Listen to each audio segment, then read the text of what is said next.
40 فرامین مصطفیٰ صلی اللہ تعالی علیہ وآلہ وسلم۔ الحمدللہ رب العالمین والصلاة والسلام علی سید المرسلین، اما بعد فاعوذ باللہ من الشیطان الرجیم، بسم اللہ الرحمن الرحیم۔ حدیث نمبر 1، قرب مصطفیٰ صلی اللہ تعالی علیہ وآلہ وسلم۔ حضرت سیدنا عبداللہ بن مسعود رضی اللہ تعالی عنہ سے مروی ہے کہ اللہ عز و جل کے محبوب دانہ غیوب منزہ عن العیوب صلی اللہ تعالی علیہ وآلہ وسلم کا فرمان تقرب نشان ہے، بروز قیامت لوگوں میں میرے قریب تر وہ ہوگا جس نے دنیا میں مجھ پر زیادہ درود پاک پڑھے ہوں گے۔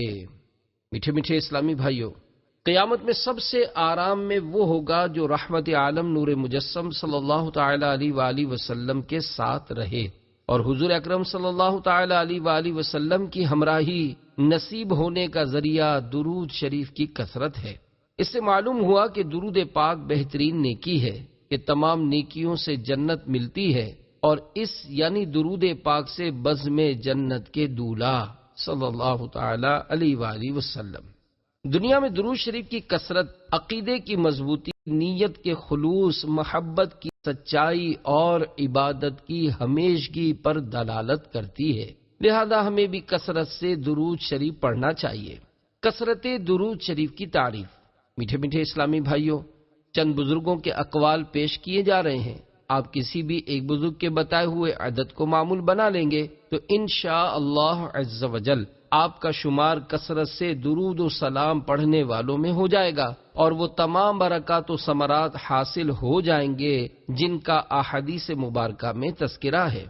حضرت سیدنا شیخ عبدالحق محدث دہلوی علیہ رحمۃ اللہ القوی کثرت درود شریف کی تعریف بیان کرتے ہوئے فرماتے ہیں، روزانہ کم از کم 1000 مرتبہ درود شریف ضرور پڑھیں، ورنہ 500 پر اکتفا کر لیں۔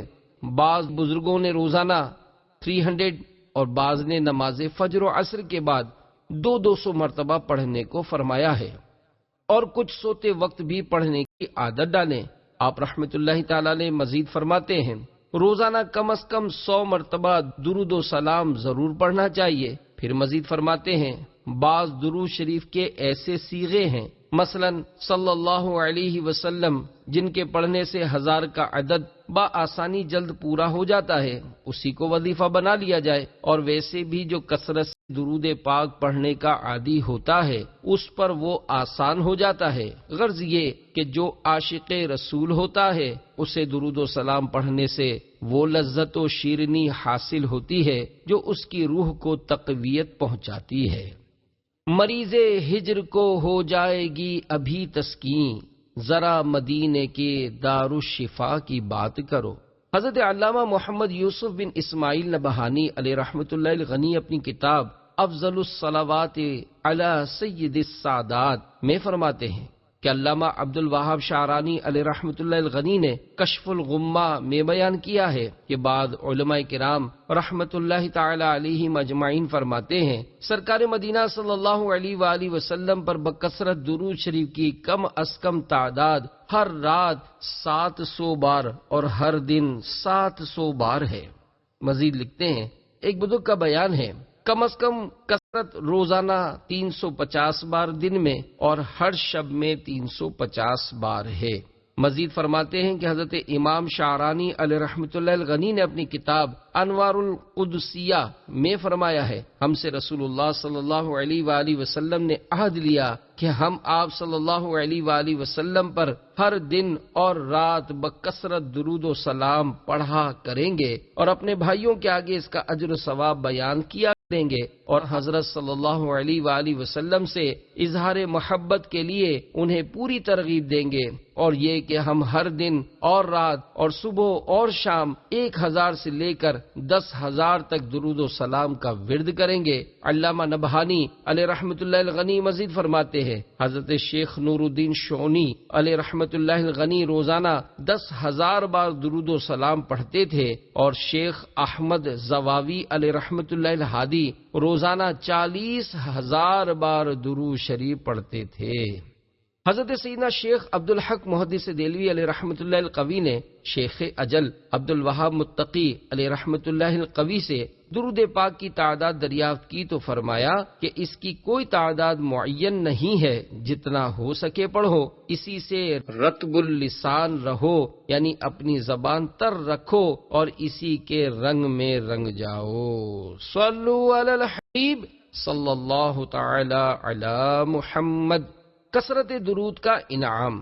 حضرت سیدنا شیخ احمد بن منصور علیہ رحمت اللہ الغفور جب فوت ہوئے تو اہل شیراز میں سے کسی نے خواب میں دیکھا کہ وہ شیراز کی جامع مسجد کے محراب میں کھڑے ہیں اور انہوں نے بہترین حلہ یعنی جنتی لباس زیب تن کیا ہوا ہے اور سر پر موتیوں والا تاج سجا ہوا ہے۔ خواب دیکھنے والے نے عرض کی، حضرت کیا حال ہے؟ فرمایا، اللہ تعالیٰ نے مجھے بخش دیا اور مجھ پر کرم فرمایا اور مجھے تاج پہنا کر جنت میں داخل کیا۔ پوچھا کس سبب سے؟ فرمایا، میں تاجدار مدینہ صلی اللہ علیہ وآلہ وسلم پر کثرت سے درود پاک پڑھا کرتا تھا، یہی عمل کام آ گیا۔ صلو علی الحبیب صلی اللہ تعالی علی محمد۔ حدیث نمبر 2، رحمتوں کی برسات۔ حضرت سیدنا ابو ہریرہ رضی اللہ تعالی عنہ سے روایت ہے کہ نور کے پیکر، تمام نبیوں کے سرور، دو جہاں کے تاجور، سلطان بحر و بر صلی اللہ تعالی علیہ وآلہ وسلم کا فرمان رحمت نشان ہے، یعنی مجھ پر درود شریف پڑھو، اللہ تعالی تم پر رحمت بھیجے گا۔ میٹھے میٹھے اسلامی بھائیوں، صلاح کے معنی ہے رحمت یا طلب رحمت۔ جب اس کا فاعل یعنی کرنے والا رب عز و جل ہو تو صلاح بمعنی رحمت ہوتی ہے، اور فاعل جب بندے ہوں تو بمعنی طلب رحمت۔ اسلام میں ایک نیکی کا بدلہ کم از کم 10 گنا ہے۔ خیال رہے کہ بندہ اپنی حیثیت کے لائق درود شریف پڑھتا ہے، مگر رب تعالی اپنی شان کے لائق اس پر رحمتیں اتارتا ہے جو بندے کے خیال و گمان سے ورا یعنی بلند ہے۔ صلو علی الحبیب صلی اللہ تعالی علی محمد۔ حدیث نمبر 3، 10 رحمتیں۔ حضرت سیدنا ابو ہریرہ رضی اللہ تعالی عنہ سے مروی ہے کہ نبی مکرم نور مجسم رسول اکرم شہنشاہ بنی آدم صلی اللہ تعالی علیہ وآلہ وسلم کا فرمان مشکبار ہے، جس نے مجھ پر ایک بار درود پاک پڑھا، اللہ تعالیٰ اس پر 10 رحمتیں بھیجے گا اور اس کے 10 گناہ معاف کیے جائیں گے اور اس کے 10 درجے بلند کیے جائیں گے۔ میٹھے میٹھے اسلامی بھائیوں، معلوم ہوا کہ ایک درود پاک میں 3 فائدے ہیں: 10 رحمتیں، 10 گناہوں کی معافی اور 10 درجوں کی بلندی۔ صلو علی الحبیب صلی اللہ تعالی علی محمد۔ حدیث نمبر 4، نیت کی اہمیت۔ امیر المومنین حضرت سیدنا عمر فاروق رضی اللہ تعالی عنہ سے روایت ہے کہ شہنشاہ مدینہ، قرار قلب و سینہ، صاحب معطر پسینہ، باعث نزول سکینہ، فیض گنجینہ صلی اللہ تعالی علیہ وآلہ وسلم نے ارشاد فرمایا، اعمال کا دار و مدار نیتوں پر ہے۔ میٹھے میٹھے اسلامی بھائیوں، اس حدیث پاک سے معلوم ہوا کہ اعمال کا ثواب نیت پر ہی ہے، بغیر نیت کسی عمل پر ثواب کا استحقاق یعنی حق نہیں۔ اعمال عمل کی جمع ہے اور اس کا اطلاق اعضاء، زبان اور دل تینوں کے افعال پر ہوتا ہے، اور یہاں اعمال سے مراد اعمال صالحہ یعنی نیک اعمال اور مباح یعنی جائز افعال ہیں، اور نیت لغوی طور پر دل کے پختہ ارادے کو کہتے ہیں، اور شرعاً عبادت کے ارادے کو نیت کہا جاتا ہے۔ عبادات کی 2 قسمیں ہیں۔ نمبر 1، مقصودہ، جیسے نماز، روزہ، کہ ان سے مقصود حصول ثواب ہے، انہیں بغیر نیت ادا کیا جائے تو یہ صحیح نہ ہوں گے، اس لیے ان سے مقصود ثواب تھا، اور جب ثواب مفقود ہو گیا تو اس کی وجہ سے اصل شے ہی ادا نہ ہوگی۔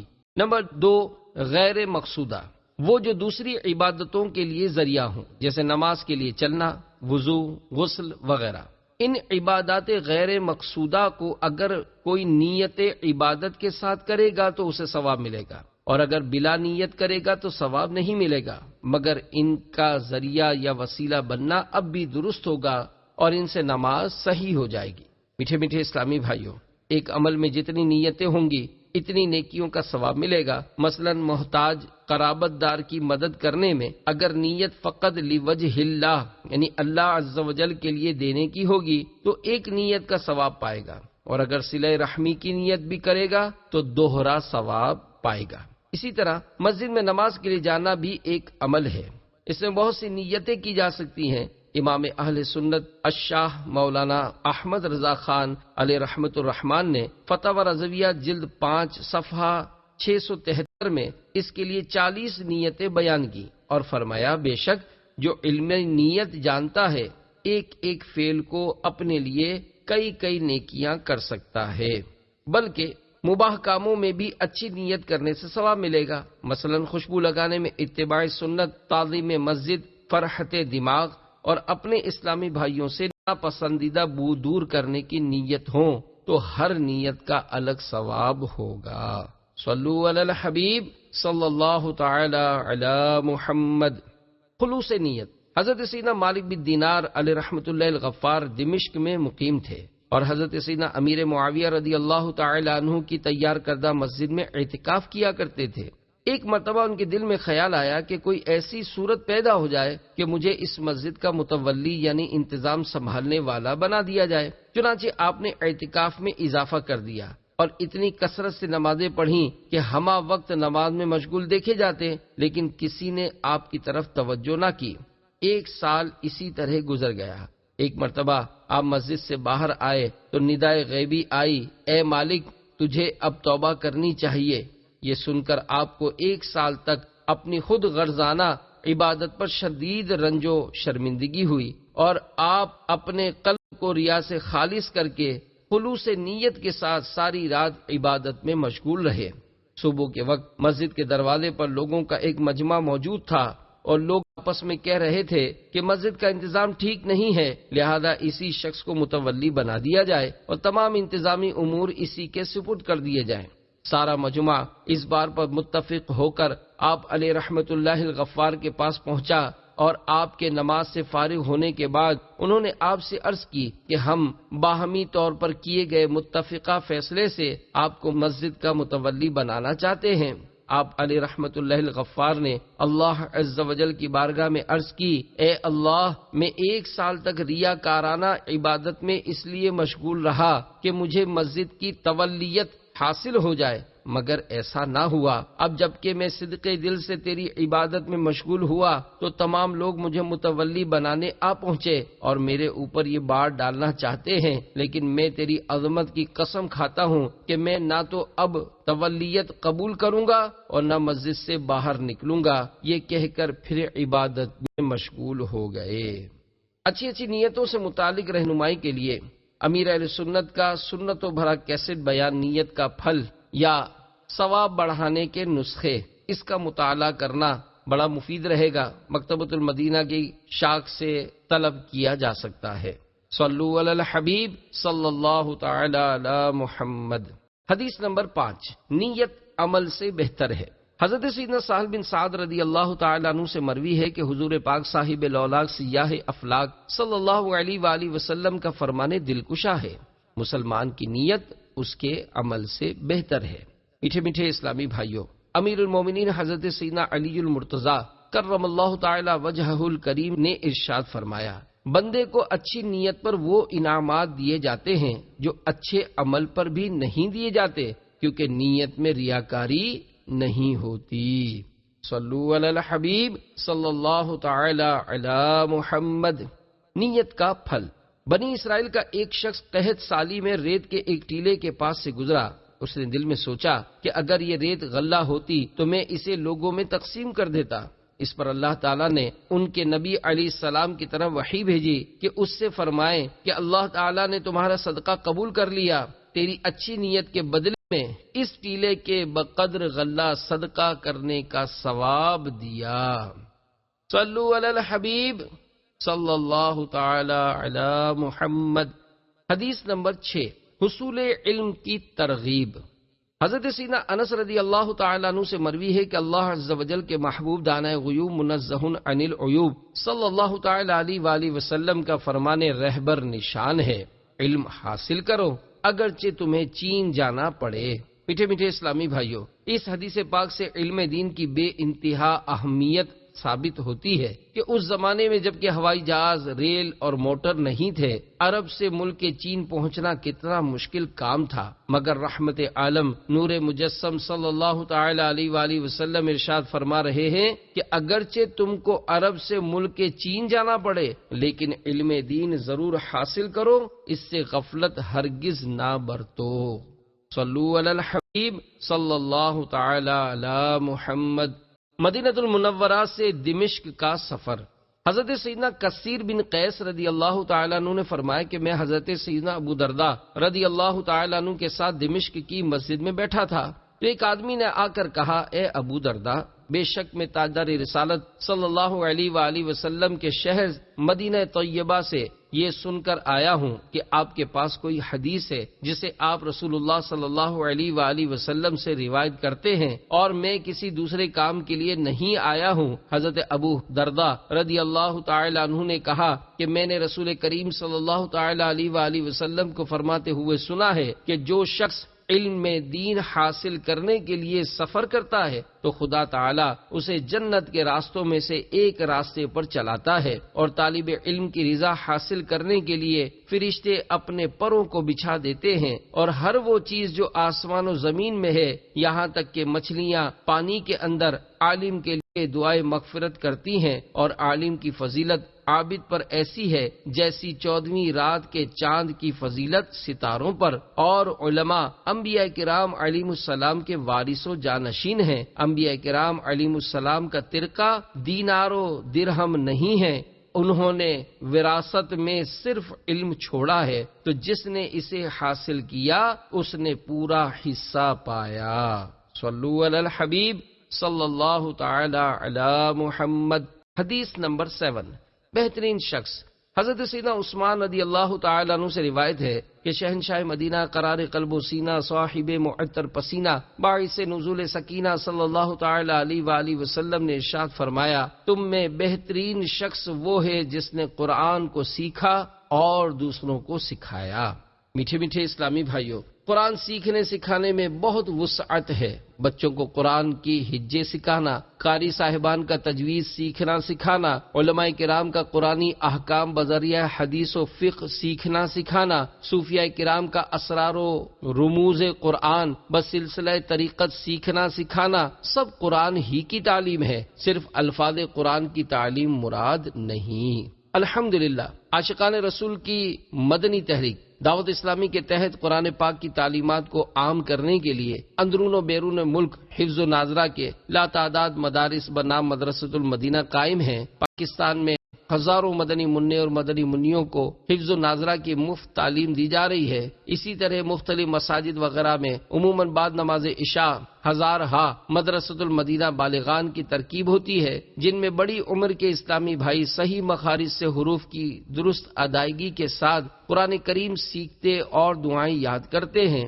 نمازیں وغیرہ درست کرتے اور سنتوں کی تعلیم مفت حاصل کرتے ہیں۔ علاوہ ازیں دنیا کے مختلف ممالک میں اکثر گھروں کے اندر تقریباً روزانہ ہزاروں مدارس بنام مدرسۃ المدینہ برائے بالغات بھی لگائے جاتے ہیں، جن میں اسلامی بہنیں قرآن پاک، نماز اور سنتوں کی مفت تعلیم پاتی اور دعائیں یاد کرتی ہیں۔ شیخ طریقت، امیر اہل سنت، بانی دعوت اسلامی حضرت علامہ مولانا ابو بلال محمد الیاس عطار قادری رضوی ضیائی دامت برکاتہم العالیہ کے جذبات یہ ہیں، یہی ہے آرزو تعلیم قرآن عام ہو جائے، تلاوت کرنا صبح و شام میرا کام ہو جائے۔ صلو علی الحبیب صلی اللہ تعالی علی محمد۔ حدیث نمبر 8۔ علم حاصل کرنا فرض ہے۔ حضرت سیدنا انس رضی اللہ تعالیٰ عنہ سے مروی ہے کہ حضور پاک صاحب لولاک سیاہ افلاک صلی اللہ علیہ وآلہ وسلم ارشاد فرماتے ہیں، علم کا حاصل کرنا ہر مسلمان مرد و عورت پر فرض ہے۔ میٹھے میٹھے اسلامی بھائیوں، ہر مسلمان مرد و عورت پر علم سیکھنا فرض ہے۔ یہاں علم سے بقدر ضرورت شرعی مسائل مراد ہے، لہذا روزے نماز کے مسائل ضروریہ سیکھنا ہر مسلمان پر فرض ہے۔ حیض و نفاس کے ضروری مسائل سیکھنا ہر عورت پر، تجارت کے مسائل سیکھنا ہر تاجر پر، حج کے مسائل سیکھنا حج کو جانے والے پر عین فرض ہیں، لیکن دین کا پورا عالم بننا فرض کفایہ ہے کہ اگر شہر میں ایک نے ادا کر دیا تو سب بری ہو گئے۔ شیخ طریقت امیر اہل سنت بانی دعوت اسلامی حضرت علامہ مولانا ابو بلال محمد الیاس عطار قادری دامت برکاتہم العالیہ اپنے ایک مکتوب میں لکھتے ہیں، میٹھے میٹھے اسلامی بھائیوں، افسوس آج کل صرف اور صرف دنیاوی علوم ہی کی طرف ہماری اکثریت کا رجحان ہے، علم دین کی طرف بہت ہی کم میلان ہے۔ حدیث پاک میں ہے، علم کا طلب کرنا ہر مسلمان مرد و عورت پر فرض ہے۔ اس حدیث پاک کے تحت میرے آقا اعلی حضرت امام اہل سنت مولانا شاہ امام احمد رضا خان علیہ رحمت الرحمان نے جو کچھ فرمایا، اس کا آسان لفظوں میں مختصراً خلاصہ عرض کرنے کی کوشش کرتا ہوں۔ سب میں اولین و اہم ترین فرض یہ ہے کہ بنیادی عقائد کا علم حاصل کرے، جس سے آدمی صحیح العقیدہ سنی بنتا ہے اور جن کا انکار و مخالفت سے کافر یا گمراہ ہو جاتا ہے۔ اس کے بعد مسائل نماز یعنی اس کے فرائض و شرائط و مفسدات یعنی نماز توڑنے والی چیزیں سیکھے تاکہ نماز صحیح طور پر ادا کر سکے۔ پھر جب رمضان المبارک کی تشریف آوری ہو تو روزوں کے مسائل، مالی کے نصاب نامی یعنی حقیقتاً یا حکماً بڑھنے والے مال کے نصاب کا مالک ہو جائے تو زکوٰۃ کے مسائل، صاحب استطاعت ہو تو مسائل حج، نکاح کرنا چاہے تو اس کے ضروری مسائل، تاجر ہو تو خرید و فروخت کے مسائل، مزارع یعنی کاشتکار و زمیندار کھیتی باڑی کے مسائل، ملازم بننے اور ملازم رکھنے پر اجارہ کے مسائل، وعلی ھذا القیاس یعنی اور اسی پر قیاس کرتے ہوئے ہر مسلمان عاقل و بالغ مرد اور عورت پر اس کی موجودہ حالت کے مطابق مسئلے سیکھنا فرض عین ہے۔ اسی طرح ہر ایک کے لیے مسائل حلال و حرام بھی سیکھنا فرض ہے، نیز مسائل قلب یعنی باطنی مسائل یعنی فرائض قلبیہ، باطنی فرائض مثلا عاجزی و اخلاص و توکل وغیرہ، اور ان کو حاصل کرنے کا طریقہ، اور باطنی گناہ مثلا تکبر، ریاکاری، حسد وغیرہ، اور ان کا علاج سیکھنا ہر مسلمان پر اہم فرض ہے۔ صلو علی الحبیب صلی اللہ تعالی علی محمد۔ حدیث نمبر 9، رزق کا ضامن۔ حضرت سیدنا زیاد بن حارث رضی اللہ تعالیٰ عنہ سے مروی ہے کہ نبی مکرم نور مجسم رسول اکرم صلی اللہ تعالیٰ علیہ وآلہ وسلم کا فرمان ذیشان ہے، جو شخص طلب علم میں رہتا ہے اللہ تعالیٰ اس کے رزق کا ضامن ہے۔ میٹھے میٹھے اسلامی بھائیوں، اللہ تعالیٰ طالب علم کو خاص طور پر ایسے ذریعے سے رزق عطا کرے گا کہ اس کا گمان بھی نہ ہوگا انشاءاللہ عز وجل۔ لہذا طالب علم کو چاہیے کہ اپنے رب ہی پر توکل کرے اور تھوڑے کھانے اور کم لباس پر قناعت کرے۔ امام مالک علیہ رحمت اللہ الخالق فرماتے ہیں، جو فقر پر راضی نہ ہوگا تو اسے اس کا مطلوب یعنی علم نہ مل سکے گا۔ فقہ حنفی کے عظیم پیشوا امام اعظم ابو حنیفہ رحمت اللہ تعالی علیہ کے ہونہار شاگرد امام ابو یوسف رحمت اللہ تعالی علیہ نے جب امام اعظم رحمت اللہ تعالی علیہ کی شاگردی اختیار کی تو آپ مالی طور پر ذبح حالی کا شکار تھے، لیکن آپ نے ہمت نہ ہاری اور مسلسل علم حاصل کرتے رہے اور آخر کار فقہ حنفی کے امام کہلائے۔ صلو علی الحبیب صلی اللہ تعالی علی محمد۔ حدیث نمبر 10، راہ خدا عز و جل کا مسافر۔ حضرت سیدنا انس رضی اللہ تعالیٰ عنہ سے مروی ہے کہ اللہ عز و جل کے محبوب دانہ غیوب منزہ عن العیوب صلی اللہ تعالیٰ علیہ وآلہ وسلم کا فرمان عظمت نشان ہے، جو شخص طلب علم کے لیے گھر سے نکلا تو جب تک واپس نہ ہوا اللہ عز و جل کی راہ میں ہے۔ میٹھے میٹھے اسلامی بھائیوں، جو کوئی مسئلہ پوچھنے کے لیے اپنے گھر سے یا علم کی جستجو میں اپنے وطن سے علماء کے پاس گیا، وہ بھی مجاہد فی سبیل اللہ یعنی راہ خدا عز و جل میں جہاد کرنے والے کی طرح ہے۔ غازی کی طرح گھر لوٹنے تک اس کا سارا وقت اور ہر حرکت عبادت ہوگی۔ صلو علی الحبیب صلی اللہ تعالی علی محمد۔ سیکھنے کے لیے سفر کرنا بزرگوں کی سنت ہے۔ میٹھے میٹھے اسلامی بھائیوں، یقیناً علم حاصل کرنے کے لیے سفر کرنا بزرگان دین کی سنت ہے، اور وہ نفوس قدسیہ تو اس کٹھن دور میں علم حاصل کرنے کے لیے سفر کرتے تھے جب سفر اونٹ پر، گھوڑے پر یا پیدل کیا جاتا تھا اور منزل تک پہنچنے میں کئی روز اور کبھی کبھی تو کئی ماہ صرف ہو جاتے تھے۔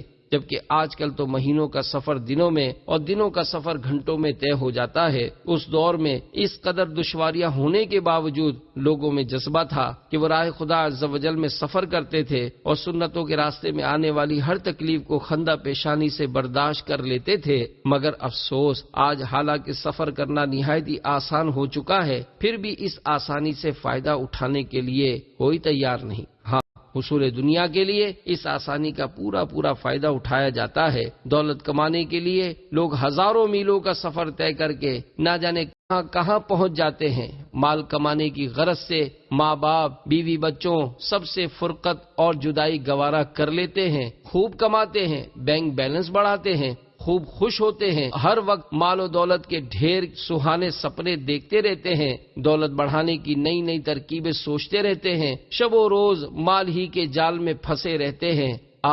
حب مال میں ہر ایک آج سفر کرنے کے لیے بے قرار اور سر دھڑ کی بازی لگا دینے کے لیے تیار نظر آتا ہے۔ اسلام کی سربلندی کے لیے، نیکی کی دعوت پیش کرنے کے لیے کون اپنے گھر سے نکلے؟ صد وہ مرد مجاہد نظر آتا نہیں مجھ کو، ہو جس کی رگو پے میں فقط مست یہ کردار۔ میٹھے میٹھے اسلامی بھائیوں، الحمدللہ عز و جل دعوت اسلامی کے مدنی قافلے قریہ با قریہ، گاؤں با گاؤں، ملک با ملک 3 دن، 12 دن، 30 دن اور 12 ماہ کے لیے راہ خدا عز و جل میں سفر کرتے رہتے ہیں۔ ہمیں بھی چاہیے کہ اپنی اور ساری دنیا کے لوگوں کی اصلاح کی کوشش کے لیے عاشقان رسول کے ہمراہ دعوت اسلامی کے مدنی قافلوں میں سفر کو اپنا معمول بنا لیں۔ صلو علی الحبیب صلی اللہ تعالی علی محمد۔ حدیث نمبر 11، گناہوں کا کفارہ۔ حضرت سیدنا سخبرہ رضی اللہ تعالیٰ عنہ سے روایت ہے کہ حضور پاک صاحب الاولاق سیاہ افلاق صلی اللہ علیہ وآلہ وسلم کا فرمان مغفرت نشان ہے، جو شخص علم طلب کرتا ہے تو یہ اس کے گزشتہ گناہوں کا کفارہ ہے۔ میٹھے میٹھے اسلامی بھائیوں، طالب علم سے صغیرہ گناہ اسی طرح معاف ہو جاتے ہیں جیسے وضو، نماز وغیرہ عبادات سے۔ لہذا اس کا مطلب یہ نہیں کہ طالب علم جو گناہ چاہے کرے، یا اس حدیث کا مطلب یہ کہ اللہ تعالیٰ نیت خیر سے علم طلب کرنے والوں کو گناہوں سے بچنے اور گزشتہ گناہوں کا کفارہ ادا کرنے کی توفیق دیتا ہے۔ صلو علی الحبیب صلی اللہ تعالی علی محمد۔ حدیث نمبر 12، دین کی سمجھ۔ حضرت سیدنا معاویہ رضی اللہ تعالی عنہ سے روایت ہے کہ اللہ عز و جل کے محبوب دانۂ غیوب منزہ عن العیوب صلی اللہ تعالی علیہ وآلہ وسلم نے ارشاد فرمایا، اللہ تعالیٰ جس کے ساتھ بھلائی کا ارادہ فرماتا ہے اس کو دین کی سمجھ عطا فرماتا ہے۔ میٹھے میٹھے اسلامی بھائیوں، فقہ کے شرعی معنی یہ ہے کہ احکام شرعیہ فرعیہ کو ان کے تفصیلی دلائل سے جاننا۔ اس حدیث کے معنی یہ ہوئے کہ اللہ جسے تمام دنیا کی بھلائی عطا فرمانا چاہتا ہے اسے فقیہ بناتا ہے، یعنی اسے علم، دینی سمجھ اور دانائی بخشتا ہے۔ خیال رہے کہ فقہ ظاہری شریعت ہے اور فقہ باطنی طریقت اور حقیقت، یہ حدیث دونوں کو شامل ہے۔ اس حدیث سے 2 مسئلے ثابت ہوئے، ایک یہ کہ قرآن و حدیث کے ترجمے اور الفاظ رٹ لینا علم دین نہیں بلکہ ان کا سمجھنا علم دین ہے۔ یہی مشکل ہے، اسی کے لیے فقہاء کی تقلید کی جاتی ہے۔ اسی وجہ سے تمام مفسرین و محدثین ائمہ مجتہدین کے مقلد ہوئے، اپنی حدیث دانی پر نازا نہ ہوئے۔ دوسرے یہ کہ حدیث و قرآن کا علم کمال نہیں بلکہ ان کا سمجھنا کمال ہے۔ عالم دین وہ ہے جس کی زبان پر اللہ عز و جل اور رسول صلی اللہ علیہ وآلہ وسلم کا فرمان ہو اور دل میں ان کا فیضان۔ میٹھے میٹھے اسلامی بھائیوں، علم دین علماء حقہ کے فضائل بے شمار ہیں، مگر افسوس آج کل علم دین کی طرف ہمارا رجحان نہ ہونے کے برابر ہے۔ اپنے ہونہار بچوں کو دنیاوی علوم و فنون تو خوب سکھائے جاتے ہیں مگر سنتیں سکھانے کی طرف توجہ نہیں کی جاتی۔ اگر بچہ ذرا ذہین ہو تو اس کے والدین کے دل میں اسے doctor, engineer, professor, computer programmer بنانے کی خواہش انگڑائیاں لینے لگتی ہیں، اور اس خواہش کی تکمیل کے لیے اس کی دینی تربیت سے منہ موڑ کر مغربی تہذیب کے نمائندہ اداروں کی مخلوط ماحول میں تعلیم دلوانے میں کوئی عار محسوس نہیں کی جاتی، بلکہ اسے اعلیٰ تعلیم کی خاطر کفار کے حوالے کرنے سے بھی دریغ نہیں کیا جاتا۔ اور اگر بچہ کند ذہن ہے یا شرارتی ہے یا معذور ہے تو جان چھڑانے کے لیے اسے کسی دارالعلوم یا جامعہ میں داخلہ دلا دیا جاتا ہے۔ بظاہر اس کی وجہ یہی نظر آتی ہے کہ والدین کی اکثریت کا مطمع نظر محض دنیاوی مال و جاہ ہوتی ہے، اخروی مراتب کا حصول ان کے پیش نظر نہیں ہوتا۔ والدین کو چاہیے کہ اپنی اولاد کو عالم بنائیں تاکہ وہ عالم بننے کے بعد معاشرے میں لائق تقلید کردار کا مالک بنے اور دوسروں کو علم دین بھی سکھائے۔ الحمدللہ عز وجل دعوت اسلامی کے زیر انتظام کثیر جامعات بنام جامعۃ المدینہ قائم ہیں۔ ان کے ذریعے لاتعداد اسلامی بھائیوں کو حسب ضرورت قیام و طعام کی سہولت کے ساتھ درس نظامی یعنی عالم کورس اور اسلامی بہنوں کو عالمہ کورس کی مفت تعلیم دی جاتی ہے۔ اس کے ساتھ ساتھ جامعات میں ایسا مدنی ماحول فراہم کرنے کی کوشش کی جاتی ہے کہ یہاں سے پڑھنے والے علم و عمل کا پیکر بن کر نکلیں۔ آپ بھی اپنی اولاد کو علم و عمل سکھانے کے لیے جامعۃ المدینہ میں پڑھائیے۔ صلو علی الحبیب صلی اللہ تعالی علی محمد۔ حدیث نمبر 13، نجات کا ذریعہ۔ حضرت سیدنا عبداللہ بن عمرو رضی اللہ تعالیٰ عنہما سے مروی ہے کہ شہنشاہ مدینہ قرار قلب و سینہ صاحب معطر پسینہ باعث نزول سکینہ فیض گنجینہ صلی اللہ علیہ وآلہ وسلم ارشاد فرماتے ہیں، جو خاموش رہا نجات پا گیا۔ میٹھے میٹھے اسلامی بھائیوں، اس فرمان کا ایک مطلب یہ بھی ہو سکتا ہے کہ جس نے خاموشی اختیار کی وہ دونوں جہاں کی بلاؤں سے محفوظ رہا۔ حجت الاسلام امام محمد غزالی علیہ رحمۃ اللہ الوالی فرماتے ہیں، کلام 4 قسم کے ہیں، ایک خالص نقصان دہ، دوسرا خالص مفید، تیسرا نقصان دہ بھی اور مفید بھی، چوتھا نہ نقصان دہ اور نہ مفید۔ خالص نقصان دہ سے ہمیشہ پرہیز ضروری ہے، خالص مفید کلام ضرور کرے۔ جو کلام نقصان دہ بھی ہو اور مفید بھی اس کے بولنے میں احتیاط کرے، بہتر ہے کہ نہ بولے۔ اور چوتھی قسم کے کلام میں وقت ضائع کرنا ہے، ان کلاموں میں امتیاز کرنا مشکل ہے، لہذا خاموشی بہتر ہے۔ صلو علی الحبیب صلی اللہ تعالی علی محمد۔ بولنے کا نقصان۔ ایک مرتبہ بادشاہ بہرام کسی درخت کے نیچے بیٹھا ہوا تھا کہ اسے کسی پرندے کے بولنے کی آواز سنائی دی۔ اس نے پرندے کی طرف تیر پھینکا جو اسے جا لگا اور وہ ہلاک ہو گیا۔ بہرام نے کہا، زبان کی حفاظت انسان اور پرندے دونوں کے لیے مفید ہے، اگر یہ نہ بولتا تو اس کی جان بچ جاتی۔ صلو علی الحبیب صلی اللہ تعالی علی محمد۔ حدیث نمبر 14، رہنمائی کی فضیلت۔ حضرت سیدنا ابو مسعود انصاری رضی اللہ تعالیٰ عنہ سے مروی ہے کہ نبی مکرم نور مجسم رسول اکرم شہنشاہ بنی آدم صلی اللہ تعالیٰ علیہ وآلہ وسلم کا فرمان خوشبودار ہے، جو شخص کسی کو نیکی کا راستہ بتائے گا تو اسے بھی اتنا ہی ثواب ملے گا جتنا کہ اس نیکی پر عمل کرنے والے کو۔ میٹھے میٹھے اسلامی بھائیوں، نیکی کرنے والا، کرانے والا، بتانے والا، مشورہ دینے والا سب ثواب کے مستحق ہیں۔ سرکار دو عالم صلی اللہ علیہ وآلہ وسلم نے ارشاد فرمایا، اللہ عز و جل کی قسم، اگر اللہ تعالیٰ تمہارے ذریعے کسی ایک کو بھی ہدایت دے دے تو یہ تمہارے لیے سرخ اونٹوں سے بہتر ہے۔ صلو علی الحبیب صلی اللہ تعالی علی محمد۔ حدیث نمبر 15، نیکی کی دعوت کی ضرورت۔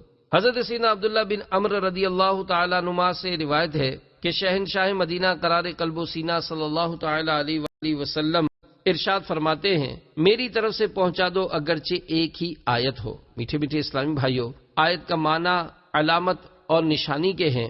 اس لحاظ سے حضور صلی اللہ علیہ وآلہ وسلم کے معجزات، احادیث، احکام، قرآنی آیات سب آیتیں ہیں۔ اصطلاح میں قرآن کے اس جملے کو آیت کہا جاتا ہے جس کا مستقل نام نہ ہو۔ نام والے مضمون کو سورت کہتے ہیں۔ یہاں آیت سے لغوی معنی مراد ہیں، یعنی جیسے کوئی مسئلہ یا حدیث یا قرآن شریف کی آیت یاد ہو وہ دوسروں کو پہنچا دے۔ تبلیغ صرف علماء دامت و فیوزہم پر فرض نہیں، ہر مسلمان بقدر علم مبلغ ہے، اور ہو سکتا ہے کہ آیت کے اصطلاحی معنی مراد ہوں، کہ اس آیت کے الفاظ معنی مطلب مسائل سب مراد ہوں، یعنی جسے ایک آیت حفظ ہو اس کے متعلق کچھ مسائل معلوم ہو لوگوں تک پہنچائے۔ تبلیغ بھی بڑی اہم عبادت ہے۔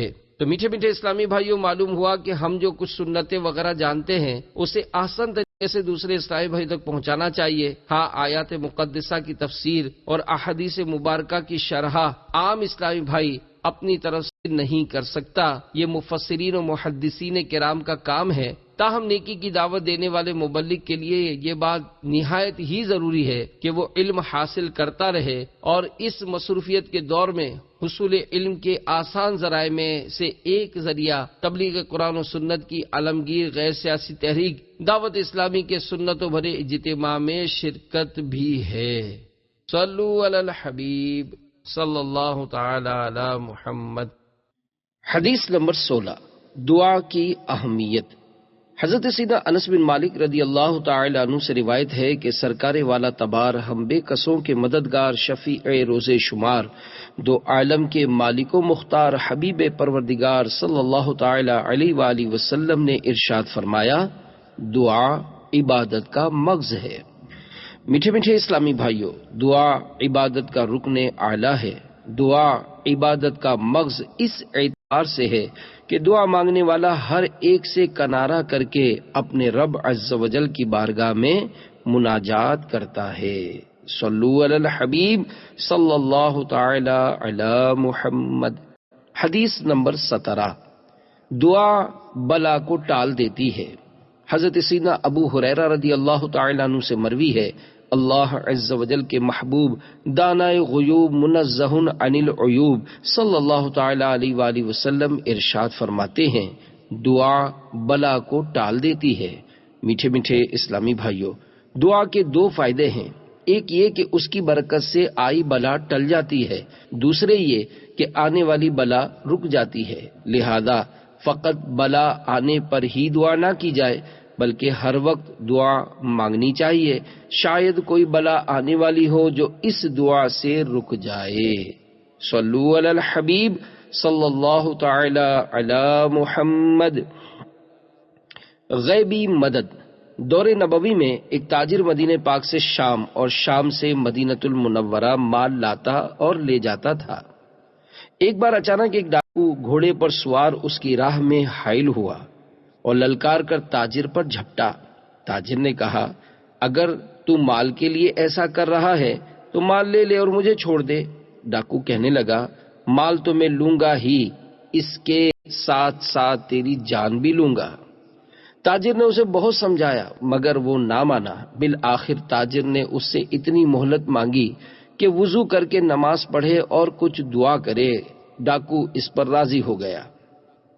تاجر نے وضو کر کے 4 رکعت نماز پڑھی اور ہاتھ اٹھا کر 3 بار یہ دعا مانگی، یا ودود یا ودود یا ودود یا ذی العرش المجید، یا مبدئ یا معید یا فعال لما یرید، اسألک بنور وجهک الذی ملأ ارکان عرشک واسألک بقدرتک التي قدرت بها على جميع خلقک وبرحمتک التي وسعت كل شيء لا الہ الا انت یا مغیث اغثنی۔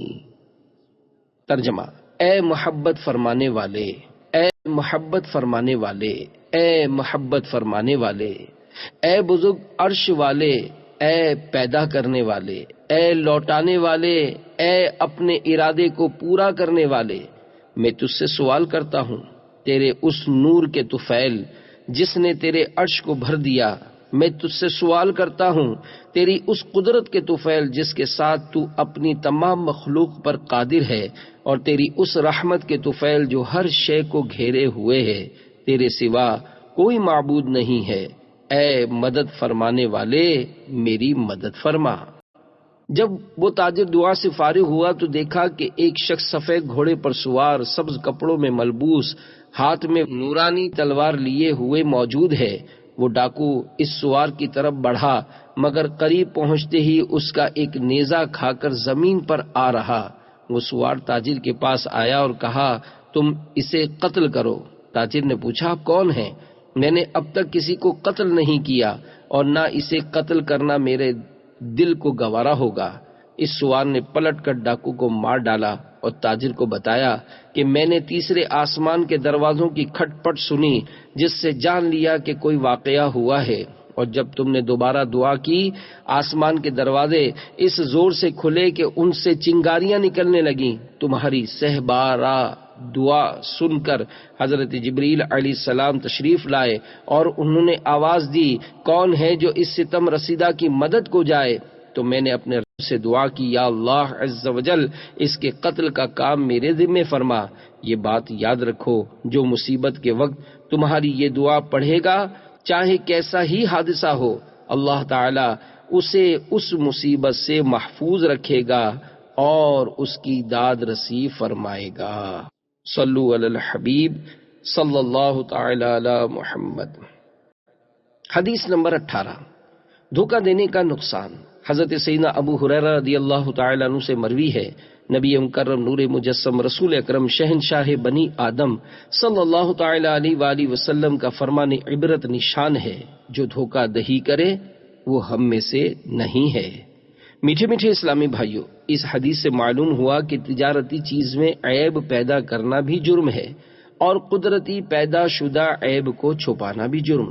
دیکھو، نبی کریم صلی اللہ تعالی علیہ وآلہ وسلم نے بارش سے بھیگے غلے کو چھپانا ملاوٹ ہی میں داخل فرمایا۔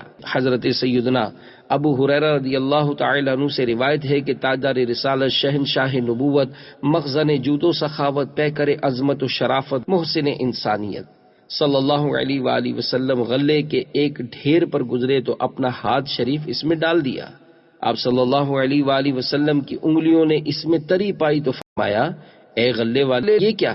عرض کی، یا رسول اللہ صلی اللہ علیہ وآلہ وسلم اس پر بارش پڑ گئی۔ فرمایا، تو گیلے غلے کو تو نے ڈھیر کے اوپر کیوں نہ ڈالا تاکہ اسے لوگ دیکھ لیتے، جو دھوکہ دے وہ ہم میں سے نہیں۔ صلو علی الحبیب صلی اللہ تعالی علی محمد۔ حدیث نمبر 19، توبہ کی بنیاد۔ حضرت سیدنا ابن مسعود رضی اللہ تعالی عنہ سے مروی ہے، حضور پاک صاحب الاولاق سیاہ افلاک صلی اللہ تعالی علیہ وآلہ وسلم ارشاد فرماتے ہیں، شرمندگی توبہ ہے۔ میٹھے میٹھے اسلامی بھائیوں، چونکہ گزشتہ گناہوں پر ندامت یعنی شرمندگی توبہ کا رکن اعلیٰ ہے کہ اس پر باقی سارے ارکان مبنی ہیں، اس لیے صرف ندامت کا ذکر فرمایا۔ جو کسی کا حق مارنے پر نادم ہوگا تو حق ادا بھی کر دے گا، جو بے نمازی ہونے پر شرمندہ ہوگا وہ گزشتہ چھوٹی نمازیں قضا بھی کرے گا انشاءاللہ عز و جل۔ میٹھے میٹھے اسلامی بھائیوں، ہمیں چاہیے کہ ندامت قلبی کو پانے کے لیے ان مدنی پھولوں پر عمل کریں۔ نمبر 1، اللہ تعالیٰ کی نعمتوں پر اس طرح غور و فکر کریں کہ اس نے مجھے کروڑہا نعمتوں سے نوازا۔ مثلا مجھے پیدا کیا، مجھے زندگی باقی رکھنے کے لیے سانس عطا فرمائی، چلنے کے لیے پاؤں دیے، چھونے کے لیے ہاتھ دیے، دیکھنے کے لیے آنکھیں عطا فرمائی، سننے کے لیے کان دیے، سونگھنے کے لیے ناک دی، بولنے کے لیے زبان عطا کی، اور کروڑہا ایسی نعمتیں عطا فرمائیں جن پر آج تک میں نے کبھی غور نہیں کیا۔ پھر اپنے آپ سے یوں سوال کرے، کیا اتنے احسانات کرنے والے رب تعالیٰ کی نافرمانی کرنا مجھے زیب دیتا ہے؟ نمبر 2، گناہوں کے انجام کے طور پر جہنم میں دیے جانے والے عذاب الہی کی شدت کو پیش نظر رکھیں۔ مثلا سرور دو عالم صلی اللہ تعالی علیہ وآلہ وسلم نے ارشاد فرمایا، نمبر 1، دوزخیوں میں سب سے ہلکا عذاب جس کو ہوگا اسے آگ کے جوتے پہنائے جائیں گے جن سے اس کا دماغ کھولنے لگے گا۔ نمبر 2، اگر اس زرد پانی کا ایک ڈول جو دوزخیوں کے زخموں سے جاری ہوگا دنیا میں ڈال دیا جائے تو دنیا والے بدبودار ہو جائیں۔ نمبر 3، دوزخ میں بختی یعنی بڑے اونٹ کے برابر سانپ ہیں۔ یہ سانپ ایک مرتبہ کسی کو کاٹے تو اس کا درد اور زہر 40 برس تک رہے گا، اور دوزخ میں پالان بندھے ہوئے خچروں کے مثل بچھو ہیں جن کے ایک مرتبہ کاٹنے کا درد 40 سال تک رہے گا۔ نمبر 4، تمہاری یہ آگ جسے ابن آدم روشن کرتا ہے جہنم کی آگ سے 70 درجے کم ہے۔ یہ سن کر صحابہ کرام رضی اللہ تعالی عنہم نے عرض کی، یا رسول اللہ صلی اللہ علیہ وآلہ وسلم، جلانے کے لیے تو یہی کافی ہے۔ ارشاد فرمایا، وہ اس سے 69 درجے زیادہ ہے، ہر درجے میں یہاں کی آگ کے برابر گرمی ہے۔ پھر اپنے آپ سے یوں مخاطب ہوں، اگر مجھے جہنم میں ڈال دیا گیا تو میرا یہ نرم و نازک بدن اس کے ہولناک عذابات کو کس طرح برداشت کر پائے گا، جبکہ جہنم میں پہنچنے والی تکالیف کی شدت کے سبب انسان پر نہ تو بے ہوشی طاری ہوگی اور نہ ہی اسے موت آئے گی۔ آہ، وہ وقت کتنی بے بسی کا ہوگا جس کے تصور سے ہی دل کانپ اٹھتا ہے۔ کیا یہ رونے کا مقام نہیں؟ کیا اب بھی گناہوں سے وحشت محسوس نہیں ہوگی اور دل میں نیکیوں کی محبت نہیں بڑھے گی؟ کیا اب بھی بارگاہ خداوندی عز و جل میں سچی توبہ پر دل مائل نہیں ہوگا؟ امید ہے کہ بار بار اس انداز سے فکر مدینہ کرنے کی برکت سے دل میں ندامت پیدا ہو جائے گی اور سچی توبہ کی توفیق مل جائے گی انشاء اللہ عز و جل۔ صلو علی الحبیب صلی اللہ تعالی علی محمد۔ حدیث نمبر 20، تائب کی فضیلت۔ حضرت سیدنا ابن مسعود رضی اللہ تعالی عنہ روایت کرتے ہیں کہ سرکار والا تبار ہم بے کسوں کے مددگار، شفیع روز شمار، دو عالم کے مالک و مختار، حبیب پروردگار صلی اللہ تعالی علیہ وآلہ وسلم ارشاد فرماتے ہیں، گناہ سے توبہ کرنے والا ایسا ہے جیسا کہ اس نے گناہ کیا ہی نہیں۔ میٹھے میٹھے اسلامی بھائیوں، توبہ سے مراد سچی اور مقبول توبہ ہے جس میں تمام شرائط جواز و شرائط قبول جمع ہوں کہ حقوق العباد اور حقوق شریعت ادا کر دیے جائیں، پھر گزشتہ کوتاہی پر ندامت ہو اور آئندہ نہ کرنے کا عہد۔ اس توبہ سے گناہ پر مطلقاً پکڑ نہ ہوگی، بلکہ بعض صورتوں میں تو گناہ نیکیوں سے بدل جائیں گے۔ حضرت رابعہ بصریہ رحمت اللہ تعالی علیہا، حضرت سفیان ثوری اور حضرت فضیل بن عیاض رحمت اللہ تعالی علیہما سے فرمایا کرتی تھیں، میرے گناہ تمہاری نیکیوں سے کہیں زیادہ ہیں، اگر میری توبہ سے یہ گناہ نیکیاں بن گئے تو پھر میری نیکیاں تمہاری نیکیوں سے بہت بڑھ جائیں گی۔ سچی توبہ کسے کہتے ہیں؟ اعلی حضرت امام اہل سنت مجدد دین و ملت الشاہ مولانا امام احمد رضا خان علیہ رحمت الرحمن فرماتے ہیں، سچی توبہ کے یہ معنی ہے کہ گناہ پر اس لیے کہ وہ اس کے رب عز و جل کی نافرمانی تھی، نادم و پریشان ہو کر فوراً چھوڑ دے اور آئندہ کبھی اس گناہ کے پاس نہ جانے کا سچے دل سے پورا عزم یعنی ارادہ کرے، جو چارہ کار اس کی تلافی کا اپنے ہاتھ میں ہو بجا لائے۔ تفصیلی معلومات کے لیے مکتبۃ المدینہ کی شائع کردہ کتاب توبہ کی روایت و حکایات کا مطالعہ کیجیے۔ صلو علی الحبیب صلی اللہ تعالی علی محمد۔ سود خور کی توبہ۔ ابتدائی دور میں حضرت سیدنا حبیب اجمی علیہ رحمت اللہ القوی بہت امیر تھے اور اہل بصرہ کو سود پر قرضہ دیا کرتے تھے۔ جب مقروض سے قرض کا تقاضا کرنے جاتے تو اس وقت تک نہ ٹلتے جب تک قرض وصول نہ ہو جاتا، اور اگر کسی مجبوری کی وجہ سے قرض وصول نہ ہوتا تو مقروض سے اپنا وقت ضائع ہو جانے کا ہرجانہ وصول کرتے اور اس رقم سے زندگی بسر کرتے۔ ایک دن کسی کے یہاں وصولیابی کے لیے پہنچے تو وہ گھر پر موجود نہ تھا۔ اس کی بیوی نے کہا کہ نہ تو شوہر گھر پر موجود ہے اور نہ میرے پاس تمہارے دینے کے لیے کوئی چیز ہے، البتہ میں نے آج ایک بھیڑ ذبح کی ہے جس کا تمام گوشت تو ختم ہو چکا ہے، البتہ سر باقی رہ گیا ہے، اگر تم چاہو تو وہ میں تم کو دے سکتی ہوں۔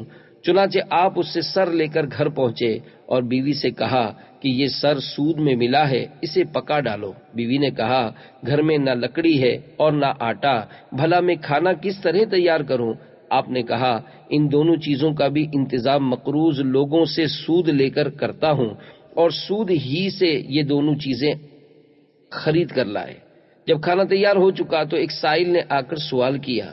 آپ نے کہا کہ تیرے دینے کے لیے ہمارے پاس کچھ نہیں اور تجھے کچھ دے بھی دیں تو اس سے تو دولت مند نہ ہو جائے گا لیکن ہم مفلس ہو جائیں گے۔ چنانچہ سائل مایوس ہو کر واپس چلا گیا۔ جب بیوی نے سالن نکالنا چاہا تو وہ ہنڈیا سالن کے بجائے خون سے لبریز تھی۔ اس نے شوہر کو آواز دے کر کہا دیکھو تمہاری کنجوسی اور بدبختی سے یہ کیا ہو گیا ہے۔ آپ کو یہ دیکھ کر عبرت حاصل ہوئی اور بیوی کو گواہ بنا کر کہا کہ آج میں ہر برے کام سے توبہ کرتا ہوں۔ یہ کہہ کر مقروض لوگوں سے اصل رقم لینے اور سود ختم کرنے کے لیے نکلے۔ راستے میں کچھ لڑکے کھیل رہے تھے۔ آپ کو دیکھ کر کچھ لڑکوں آوازیں کسنا شروع کیے کہ دور ہٹ جاؤ، حبیب سود خور آ رہا ہے، کہیں اس کے قدموں کی خاک ہم پر نہ پڑ جائے اور ہم اس جیسے بدبخت نہ بن جائیں۔ یہ سن کر آپ بہت رنجیدہ ہوئے اور حضرت سیدنا حسن بصری علیہ رحمت اللہ القوی کی خدمت میں حاضر ہو گئے۔ انہوں نے آپ کو ایسی نصیحت فرمائی کہ بے چین ہو کر دوبارہ توبہ کی۔ واپسی میں جب ایک مقروض شخص آپ کو دیکھ کر بھاگنے لگا تو فرمایا، تم مجھ سے مت بھاگو، اب تو مجھ کو تم سے بھاگنا چاہیے تاکہ ایک گناہگار کا سایہ تم پر نہ پڑ جائے۔ جب آپ آگے بڑھے تو انہی لڑکوں نے کہنا شروع کیا کہ راستہ دے دو، اب حبیب تائب ہو کر آ رہا ہے، کہیں ایسا نہ ہو کہ ہمارے پیروں کی گرد اس پر پڑ جائے اور اللہ عز و جل ہمارا نام گناہگاروں میں درج کر لے۔ آپ نے بچوں کی یہ بات سن کر اللہ عز و جل سے عرض کی، تیری قدرت بھی عجیب ہے کہ آج ہی میں نے توبہ کی اور آج ہی تو نے لوگوں کی زبان سے میری نیک نامی کا اعلان کرا دیا۔ اس کے بعد آپ نے اعلان کرا دیا کہ جو شخص میرا مقروض ہو وہ اپنی تحریر اور مال واپس لے جائے۔ اس کے علاوہ آپ رحمت اللہ تعالی علیہ نے اپنی تمام دولت راہ خدا عز و جل میں خرچ کر دی، پھر ساحل فرات پر ایک عبادت خانہ تعمیر کر کے عبادت میں مشغول رہے اور یہ معمول بنا لیا کہ دن کو علم دین کی تحصیل کے لیے حضرت سیدنا حسن بصری علیہ رحمت اللہ القوی کی خدمت میں پہنچ جاتے اور رات بھر مشغول عبادت رہتے۔ چونکہ مکمل کوشش کے باوجود قرآن مجید کا تلفظ صحیح مخرج سے ادا نہیں کر سکتے تھے، اس لیے آپ کو عجمی کا خطاب دے دیا گیا۔ صلو علی الحبیب صلی اللہ تعالی علی محمد۔ حدیث نمبر 21، نماز کی اہمیت۔ امیر المومنین حضرت سیدنا عمر فاروق رضی اللہ تعالیٰ عنہ سے مروی ہے کہ نبی مکرم نور مجسم رسول اکرم شہنشاہ بنی آدم صلی اللہ تعالیٰ علیہ وآلہ وسلم ارشاد فرماتے ہیں، نماز دین کا ستون ہے۔ میٹھے میٹھے اسلامی بھائیوں، نماز دین کی اصل اور بنیاد ہے۔ اسے ام العبادات، معراج المؤمنین بھی کہا جاتا ہے۔ مچھلی اپنی جگہ پر تھی۔ شیخ ابو عبداللہ جلا رضی اللہ تعالی عنہ کی والدہ ماجدہ نے ایک روز اپنے شوہر سے مچھلی لانے کی فرمائش کی۔ شیخ کے والد بازار گئے اور اپنے فرزند ابو عبداللہ جلا کو بھی ہمراہ لے گئے۔ بازار سے مچھلی خریدی اور ایک مزدور تلاش کرنے لگے تاکہ وہ مچھلی گھر تک پہنچا دے۔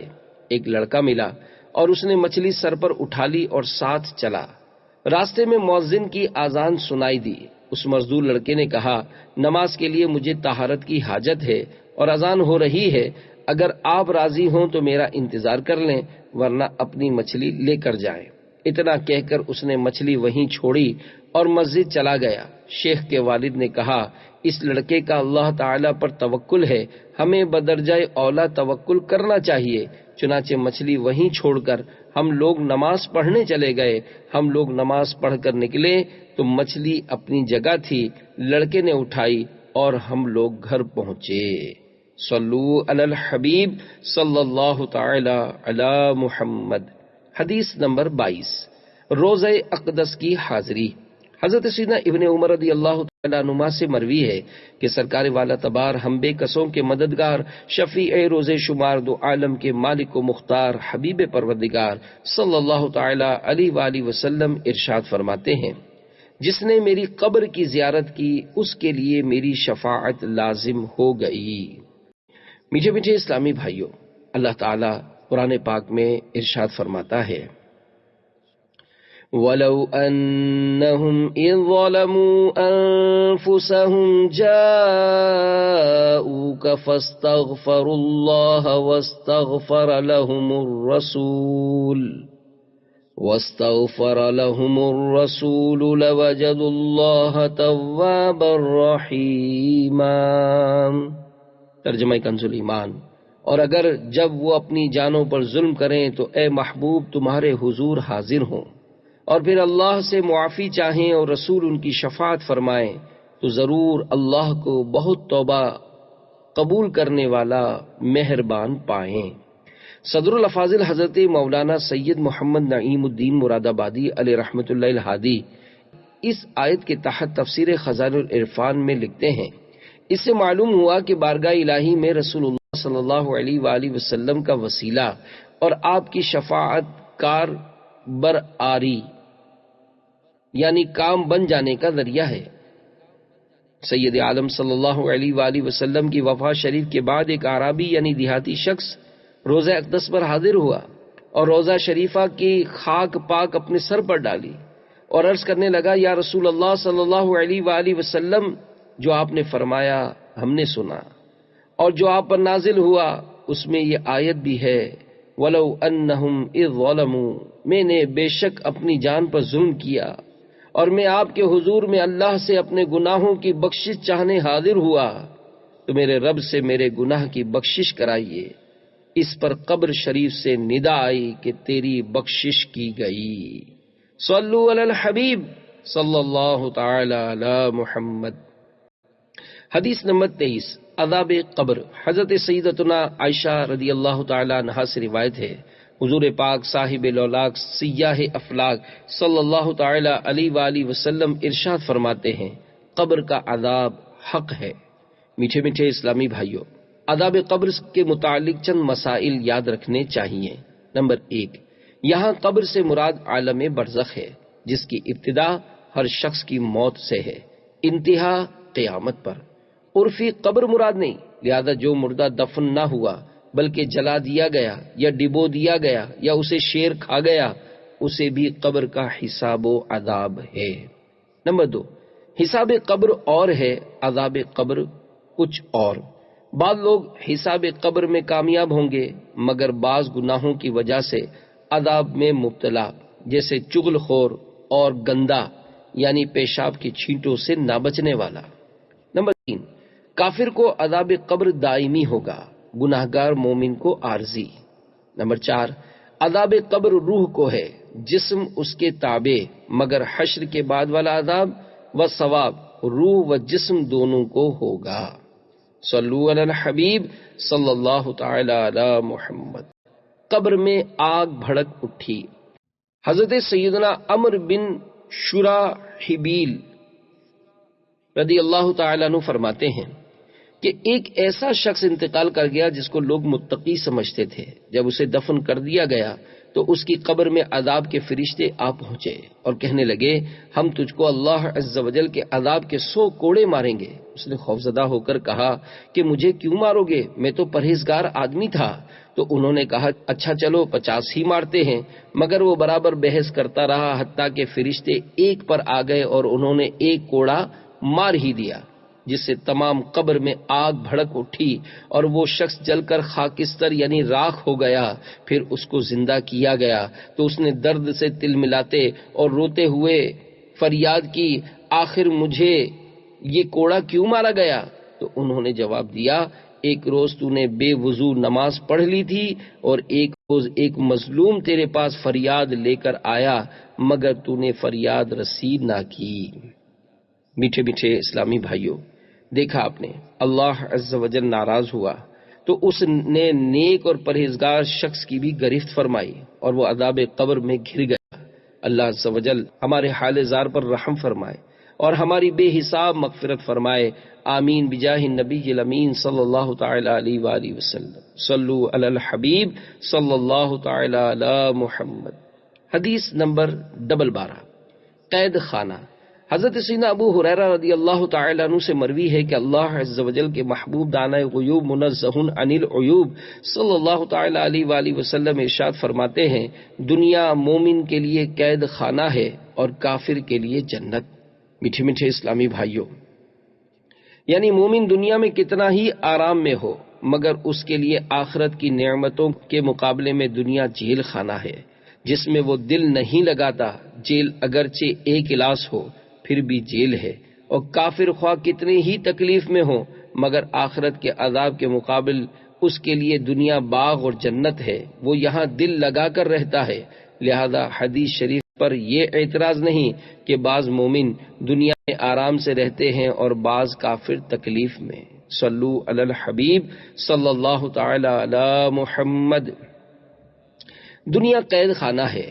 قاضی سہل محدث رحمت اللہ تعالی علیہ ایک دن بڑے تذکو احتشام کے ساتھ گھوڑے پر سوار کہیں تشریف لے جا رہے تھے۔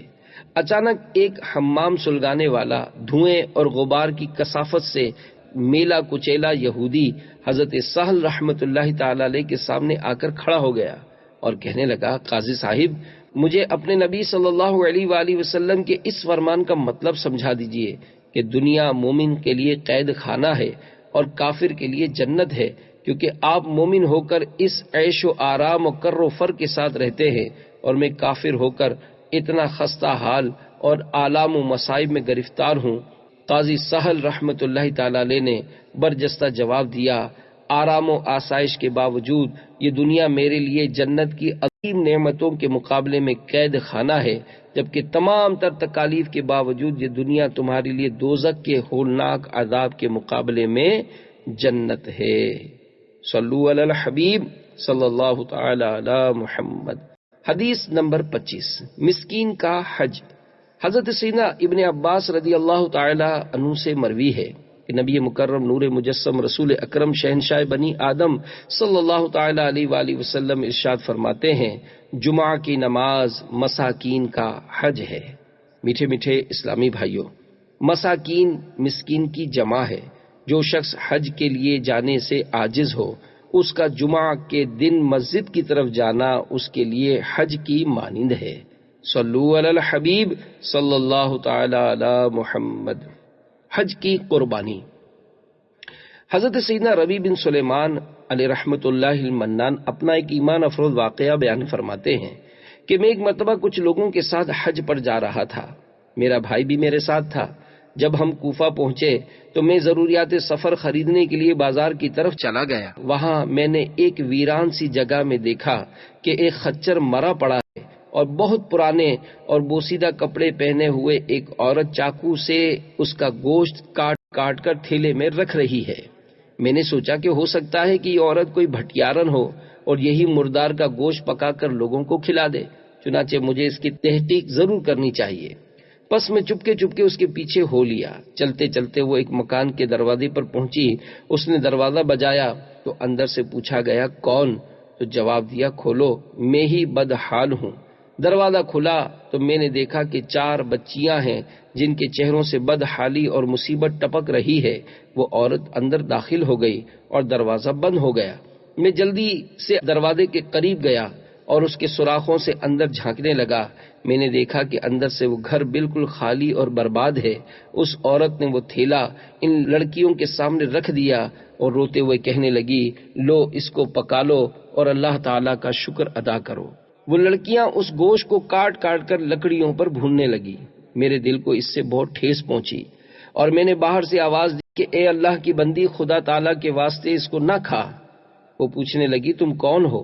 میں نے جواب دیا، میں پردیسی ہوں۔ اس نے کہا، ہم تو خود مقدر کے قیدی ہیں، 3 سال سے ہمارا کوئی معین و مددگار نہیں، تم ہم سے کیا چاہتے ہو؟ میں نے کہا کہ مجوسیوں کے ایک فرقے کے سوا کسی مذہب میں مردار کھانا جائز نہیں۔ کہنے لگی کہ ہم خاندان نبوت سے ہیں، ان کا باپ انتقال کر چکا ہے، جو ترکہ اس نے چھوڑا تھا وہ ختم ہو گیا۔ ہمیں معلوم ہے کہ مردار کھانا جائز نہیں، لیکن ہمارا 4 دن کا فاقہ ہے اور ایسی حالت میں مردار جائز ہو جاتا ہے۔ ان کے حالات سن کر مجھے رونا آ گیا۔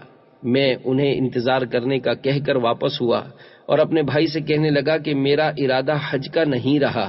بھائی نے مجھے بہت سمجھایا، فضائل وغیرہ بتائے۔ میں نے کہا کہ بس لمبی چوڑی بات نہ کرو۔ پھر میں نے اپنا احرام اور سارا سامان لیا اور نقد 600 درہم میں سے 100 درہم کا کپڑا خریدا، 100 درہم کا آٹا خریدا اور بقیہ پیسے اس آٹے میں چھپا کر اس عورت کے گھر لے جا کر تمام چیزیں اس کو دی۔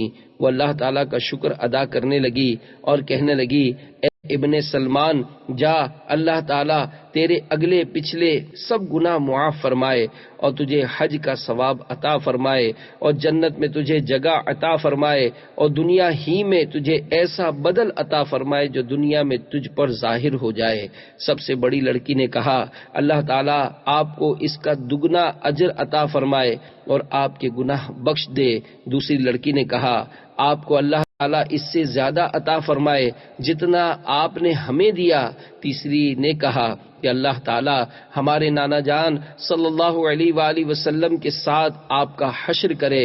چوتھی نے کہا کہ اے اللہ تعالی جس نے ہم پر احسان کیا تو اس کا نعم البدل جلدی عطا کر اور اس کے اگلے پچھلے گناہ معاف کر دے۔ پھر میں واپس آ گیا۔ میں مجبوراً کوفہ ہی میں رک گیا اور باقی ساتھی حج کے لیے روانہ ہو گئے۔ جب حاجی لوٹ کر آنے لگے تو میں نے سوچا کہ ان کا استقبال کروں اور اپنے لیے دعا کرنے کا کہوں، شاید کسی مقبول کی دعا مجھے بھی لگ جائے، شاید کسی کی مقبول دعا مجھے بھی لگ جائے۔ جب مجھے حاجیوں کا قافلہ نظر آیا تو اپنی حج سے محرومی پر بے اختیار رونا آ گیا۔ میں ان سے ملا تو کہا اللہ تعالیٰ تمہارے حج کو قبول فرمائے اور تمہیں اخراجات کا بدلہ عطا فرمائے۔ ان میں سے ایک نے پوچھا یہ دعا کیسی؟ میں نے کہا یہ اس شخص کی دعا ہے جو دروازے تک کی حاضری سے محروم ہو۔ وہ کہنے لگے بڑے تعجب کی بات ہے کہ اب تو وہاں جانے ہی سے انکار کر رہا ہے، کیا تو ہمارے ساتھ عرفات کے میدان میں نہ تھا؟ تو نے ہمارے ساتھ رمی الجمرات نہ کی اور کیا تو نے ہمارے ساتھ طواف نہ کیے؟ آپ فرماتے ہیں کہ میں دل ہی دل میں تعجب کرنے لگا کہ اتنے میں خود میرے شہر کا قافلہ بھی آ گیا۔ میں نے کہا کہ اللہ تعالیٰ تمہاری کوششیں قبول فرمائے، تو وہ بھی یہی کہنے لگے کہ تو ہمارے ساتھ عرفات پر نہ تھا، یہ رمی جمرات نہ کی اور اب انکار کرتا ہے۔ پھر ان میں سے ایک شخص آگے بڑھا اور کہنے لگا کہ بھائی اب کیوں انکار کرتے ہو؟ کیا تم ہمارے ساتھ مکہ شریف اور مدینہ منورہ میں نہ تھے اور ہم شفیع اعظم صلی اللہ علیہ وآلہ وسلم کی قبر انور کی زیارت کر کے واپس آ رہے تھے تو رش کی وجہ سے تم نے یہ تھیلی میرے پاس امانت رکھوائی تھی جس کی مہر پر لکھا ہوا ہے، یعنی جو ہم سے معاملہ کرتا ہے نفع کماتا ہے، اب یہ تھیلی واپس لے لو۔ حضرت سیدنا ربیع بن سلمان علیہ رحمت اللہ المنان فرماتے ہیں میں نے اس تھیلی کو پہلے کبھی نہ دیکھا تھا۔ میں اس کو لے کر گھر واپس آ گیا، عشاء کے بعد وظیفہ پورا کیا اور اسی سوچ میں جاگتا رہا کہ معاملہ کیا ہے۔ اچانک میری آنکھ لگ گئی، خواب میں سرور عالم نور مجسم صلی اللہ تعالی علیہ وآلہ وسلم کی زیارت کی۔ میں نے آپ صلی اللہ علیہ وآلہ وسلم کو سلام عرض کیا اور ہاتھ چومے۔ پیارے آقا صلی اللہ علیہ وآلہ وسلم نے مسکراتے ہوئے سلام کا جواب دیا اور کچھ یوں ارشاد فرمایا اے ربیع آخر ہم کتنے گواہ اس بات پر قائم کریں کہ تو نے حج کیا ہے، تو مانتا ہی نہیں۔ سن، جب تو نے میری اولاد میں سے ایک عورت پر صدقہ کیا اور اپنا زاد راہ ایثار کر کے اپنا حج ملتوی کر دیا تو میں نے اللہ تعالیٰ سے دعا کی کہ وہ تجھے اس کا اچھا بدلہ عطا فرمائے، تو اللہ تعالیٰ نے تیری صورت کا ایک فرشتہ بنا کر حکم دیا کہ وہ قیامت تک ہر سال تیری طرف سے حج کیا کرے، اور دنیا میں تجھے یہ بدلہ دیا ہے کہ 600 درہم کے بدلے 600 دینار عطا فرمائے۔ تو اپنی آنکھیں ٹھنڈی رکھ۔ پھر آقا صلی اللہ تعالی علیہ وآلہ وسلم نے وہی الفاظ دہرائے، یعنی جو ہم سے معاملہ کرتا ہے نفع کماتا ہے۔ حضرت سیدنا ربیع بن سلمان علیہ رحمت اللہ المنان فرماتے ہیں کہ جب میں سو کر اٹھا اور تھیلی کو کھولا تو اس میں 600 اشرفیہ ہی تھیں۔ صلو علی الحبیب صلی اللہ تعالی علی محمد۔ حدیث نمبر 26، خوشخبری سناؤ۔ حضرت سیدنا انس رضی اللہ تعالیٰ عنہ سے مروی ہے کہ حضور پاک صاحب الاولاق سیاہ افلاق صلی اللہ تعالی علیہ وآلہ وسلم ارشاد فرماتے ہیں خوشخبری سناؤ اور لوگوں کو نفرت نہ دلاؤ۔ میٹھے میٹھے اسلامی بھائیوں، یعنی لوگوں کو گزشتہ گناہوں سے توبہ کرنے اور نیک اعمال کرنے پر حق تعالیٰ کی بخشش و رحمت کی خوشخبریاں دو۔ ان گناہوں کی پکڑ پر اس طرح نہ ڈراؤ کہ انہیں اللہ کی رحمت سے مایوسی ہو کر اسلام سے نفرت ہو جائے۔ بہرحال انذار اور ڈرانا کچھ اور ہے اور مایوس کر کے متنفر یعنی بد دل کر دینا کچھ اور۔ لہذا یہ حدیث ان آیات و احادیث کے خلاف نہیں جن میں اللہ تعالیٰ کی پکڑ سے ڈرانے کا حکم ہے۔ صلو علی الحبیب صلی اللہ تعالی علی محمد۔ 100 افراد کا قاتل۔ حضرت سیدنا ابو سعید خدری رضی اللہ تعالی عنہ سے روایت ہے کہ نبی مکرم نور مجسم رسول اکرم شہنشاہ بنی آدم صلی اللہ تعالی علیہ وآلہ وسلم نے فرمایا تم سے پہلے ایک شخص نے 99 قتل کیے تھے، جب اس نے اہل زمین میں سب سے بڑے عالم کے بارے میں پوچھا تو اسے ایک راہب کے بارے میں بتایا گیا. وہ اس کے پاس پہنچا اور اس سے کہا میں نے 99 قتل کیے ہیں، کیا میرے لیے توبہ کی کوئی صورت ہے؟ راہب نے اسے مایوس کرتے ہوئے کہا نہیں. اس نے اسے بھی قتل کر دیا اور 100 کا عدد پورا کر لیا. پھر اس نے اہل زمین میں سب سے بڑے عالم کے بارے میں سوال کیا تو اسے ایک عالم کے بارے میں بتایا گیا. تو اس نے اس عالم سے کہا میں نے 100 قتل کیے ہیں، کیا میرے لیے توبہ کی کوئی صورت ہے؟ اس نے کہا ہاں. تمہارے اور توبہ کے درمیان کیا چیز رکاوٹ بن سکتی ہے؟ فلاں فلاں علاقے کی طرف جاؤ، وہاں کچھ لوگ اللہ عز و جل کی عبادت کرتے ہیں، ان کے ساتھ مل کر اللہ عز و جل کی عبادت کرو اور اپنے علاقے کی طرف واپس نہ آنا، کیونکہ یہ برائی کی سرزمین ہے. وہ قاتل اس علاقے کی طرف چل دیا. جب وہ آدھے راستے میں پہنچا تو اسے موت آ گئی. رحمت اور عذاب کے فرشتے اس کے بارے میں بحث کرنے لگے. رحمت کے فرشتے کہنے لگے یہ توبہ کے دلی ارادے سے اللہ عز و جل کی طرف آیا تھا، اور عذاب کے فرشتے کہنے لگے کہ اس نے کبھی کوئی اچھا کام نہیں کیا. تو ان کے پاس ایک فرشتہ انسانی صورت میں آیا اور انہوں نے اسے ثالث مقرر کر لیا. اس فرشتے نے ان سے کہا دونوں طرف کی زمینوں کو ناپ لو، یہ جس زمین کے قریب ہوگا اسی کا حقدار ہے. جب زمین ناپی گئی تو وہ اس زمین کے قریب تھا جس کے ارادے سے وہ اپنے شہر سے نکلا تھا. تو رحمت کے فرشتے اسے لے گئے. توبوا الی اللہ، یعنی اللہ تعالی کی بارگاہ میں توبہ کرو. استغفر اللہ، میں اللہ عز و جل کی بارگاہ میں توبہ کرتا ہوں. صلو علی الحبیب صلی اللہ تعالی علی محمد. حدیث نمبر 27، سلام کی اہمیت.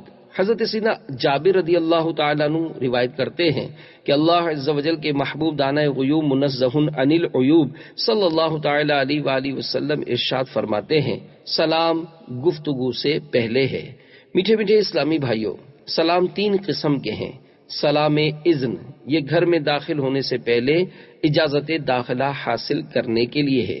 سلام تحیہ، یہ گھر میں داخل ہونے اور کلام کرنے سے پہلے ہے. سلام وداع، یہ گھر سے رخصت ہوتے وقت ہے. یہاں اس حدیث میں سلام تحیت مراد ہے. یہ کلام سے پہلے چاہیے تاکہ تحیت باقی رہے، جیسے تحیت المسجد کے نفل کے وہ بیٹھنے سے پہلے پڑھے جائیں. صلو علی الحبیب صلی اللہ تعالی علی محمد. حدیث نمبر 28، تکبر کا علاج. حضرت سیدنا عبداللہ بن مسعود رضی اللہ تعالی عنہ سے روایت ہے کہ سرکار والا تبار، ہم بے کسوں کے مددگار، شفیع روز شمار، دو عالم کے مالک و مختار، حبیب پروردگار صلی اللہ تعالی علیہ وآلہ وسلم ارشاد فرماتے ہیں سلام میں پہل کرنے والا تکبر سے دور ہو جاتا ہے. میٹھے میٹھے اسلامی بھائیوں، جو شخص مسلمانوں کو سلام کر لیا کرے وہ انشاءاللہ عز و جل متکبر نہ ہوگا، اس کے دل میں عجز و نیاز ہوگا. یہ عمل مجرب ہے. صلو علی الحبیب صلی اللہ تعالی علی محمد.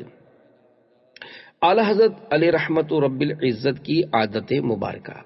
حضرت مولانا سید ایوب علی علیہ رحمت اللہ القوی کا بیان ہے کہ کوہ بھوالی سے میری طلبی فرمائی جاتی ہے. میں با ہمراہی شہزادہ اصغر حضرت مولانا مولوی شاہ محمد مصطفیٰ رضا خان صاحب مدہ ذلہ الاقدس بعد مغرب وہاں پہنچتا ہوں. شہزادہ ممدوح اندر مکان میں جاتے ہوئے یہ فرماتے ہیں ابھی حضور کو آپ کے آنے کی اطلاع کرتا ہوں، مگر باوجود اس آگاہی کے کہ حضور یعنی امام اہل سنت الشاہ مولانا احمد رضا خان علیہ رحمت الرحمن تشریف لانے والے ہیں، تقدیم سلام یعنی سلام میں پہل سرکار ہی فرماتے ہیں. اس وقت دیکھتا ہوں کہ حضور بالکل میرے پاس جلوہ فرما ہیں. صلو علی الحبیب صلی اللہ تعالی علی محمد. حدیث نمبر 29، مسجد میں ہنسنے کا نقصان. حضرت سیدنا انس رضی اللہ تعالیٰ عنہ سے مروی ہے کہ حضور پاک صاحب لولاک سیاہ افلاک صلی اللہ تعالیٰ علیہ وآلہ وسلم ارشاد فرماتے ہیں مسجد میں ہنسنا قبر میں اندھیرا لاتا ہے. میٹھے میٹھے اسلامی بھائیوں، خیال رہے کہ مسکرانا اچھی چیز ہے اور قہقہا بری چیز. تبسم رحمت عالم نور مجسم صلی اللہ تعالیٰ علیہ وآلہ وسلم کی عادت کریمہ تھی. جس کی تسکین سے روتے ہوئے ہنس پڑیں اس تبسم کی عادت پہ لاکھوں سلام. صلو علی الحبیب صلی اللہ تعالی علی محمد۔ حدیث نمبر 30، قہقہا کی مذمت۔ حضرت سیدنا ابو ہریرہ رضی اللہ تعالی عنہ سے مروی ہے کہ اللہ عز و جل کے محبوب دانہ غیوب منزہ عن العیوب صلی اللہ تعالی علیہ وآلہ وسلم ارشاد فرماتے ہیں، قہقہا شیطان کی طرف سے ہے اور مسکرانا اللہ عز و جل کی طرف سے ہے۔ میٹھے میٹھے اسلامی بھائیوں، قہقہا سے مراد آواز کے ساتھ ہنسنا ہے۔ شیطان اسے پسند کرتا ہے اور اس پر سوار ہو جاتا ہے، جبکہ تبسم سے مراد بغیر آواز کے تھوڑی مقدار میں ہنسنا ہے۔ صلو علی الحبیب صلی اللہ تعالی علی محمد۔ حدیث نمبر 31، مسواک کی فضیلت۔ ام المومنین حضرت سیدتنا عائشہ صدیقہ رضی اللہ تعالی عنہا روایت کرتی ہیں کہ نبی مکرم نور مجسم رسول اکرم شہنشاہ بنی آدم صلی اللہ تعالی علیہ وآلہ وسلم ارشاد فرماتے ہیں، مسواک میں منہ کی پاکیزگی اور اللہ عز و جل کی خوشنودی کا سبب ہے۔ میٹھے میٹھے اسلامی بھائیوں، شریعت میں مسواک سے مراد وہ لکڑی ہے جس سے دانت صاف کیے جائیں۔ سنت یہ ہے کہ یہ کسی پھول یا پھلدار درخت کی نہ ہو، کڑوے درخت کی ہو، موٹائی چھنگلی کے برابر ہو، لمبائی بالش سے زیادہ نہ ہو، دانتوں کی چوڑائی میں کی جائے نہ کہ لمبائی میں۔ بے دانت والے اسلامی بھائی اور اسلامی بہنیں مسوڑوں پر انگلی پھیر لیا کریں۔ مسواک اتنے مقام پر سنت ہے، وضو میں، قرآن شریف پڑھتے وقت، دانت پیلے ہونے پر، بھوک یا دیر تک خاموشی یا بے خوابی کی وجہ سے منہ سے بدبو آنے پر۔ صلو علی الحبیب صلی اللہ تعالی علی محمد۔ حدیث نمبر 32، جماعت کی فضیلت۔ حضرت سیدنا عبداللہ بن عمر رضی اللہ تعالی عنہما سے مروی ہے کہ حضور پاک صاحب لولاق سیاہ افلاق صلی اللہ تعالی علیہ وآلہ وسلم ارشاد فرماتے ہیں، با جماعت نماز ادا کرنا تنہا نماز پڑھنے سے 27 درجے زیادہ فضیلت رکھتی ہے۔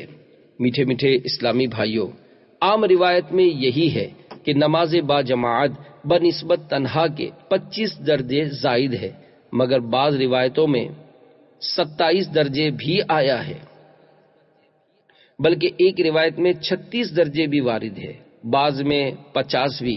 علماء نے اس کی مختلف توجیحات کی ہیں، سب میں عمدہ توجیہ یہ ہے کہ یہ نمازی اور وقت اور حالت کے اعتبار سے مختلف ہے۔ صلو علی الحبیب صلی اللہ تعالی علی محمد۔ 25 مرتبہ نماز ادا کی۔ امام اعظم ابو حنیفہ رضی اللہ تعالی عنہ کے شاگرد حضرت سیدنا محمد بن سماع رحمت اللہ تعالی علیہ نے 130 برس کی عمر پائی۔ آپ رحمت اللہ تعالی علیہ روزانہ 200 رکعت نفل پڑھا کرتے تھے۔ آپ رحمت اللہ تعالی علیہ فرماتے ہیں، مسلسل 40 برس تک میری ایک مرتبہ کے علاوہ کبھی تکبیر اولیٰ فوت نہیں ہوئی۔ جس دن میری والدہ کا انتقال ہوا اس دن ایک وقت کی جماعت چھوٹ گئی، تو میں نے اس خیال سے کہ جماعت کی نماز کا 25 گنا ثواب زیادہ ملتا ہے، اس نماز کو میں نے اکیلے 25 مرتبہ پڑھا۔ پھر مجھے کچھ غنودگی آ گئی تو کسی نے خواب میں آ کر کہا، 25 نمازیں تو تم نے پڑھ لی، مگر فرشتوں کی آمین کا کیا کرو گے؟ حدیث شریف میں ہے کہ امام جب غیر المغضوب علیہم ولا الضالین کہے تو تم لوگ آمین کہو۔ جس کی آمین فرشتوں کی آمین کے ساتھ ہوتی ہے اس کے گناہ معاف ہو جاتے ہیں۔ صلو علی الحبیب صلی اللہ تعالی علی محمد۔ حدیث نمبر 33، چغل خور کی مذمت۔ حضرت سیدنا حذیفہ رضی اللہ تعالی عنہ سے مروی ہے کہ نبی مکرم نور مجسم رسول اکرم شہنشاہ بنی آدم صلی اللہ تعالی علیہ وآلہ وسلم فرماتے ہیں، چغل خور جنت میں داخل نہیں ہوگا۔ میٹھے میٹھے اسلامی بھائیوں، قطات وہ شخص ہے جو دو مخالفوں کی باتیں چھپ کر سنے اور پھر انہیں زیادہ لڑانے کے لیے ایک کی بات دوسرے تک پہنچائے۔ اگر یہ شخص ایمان پر مرا تو جنت میں اولاً نہ جائے گا، بعد میں جائے تو جائے، اگر کفر پر مرا تو کبھی وہاں نہ جائے گا۔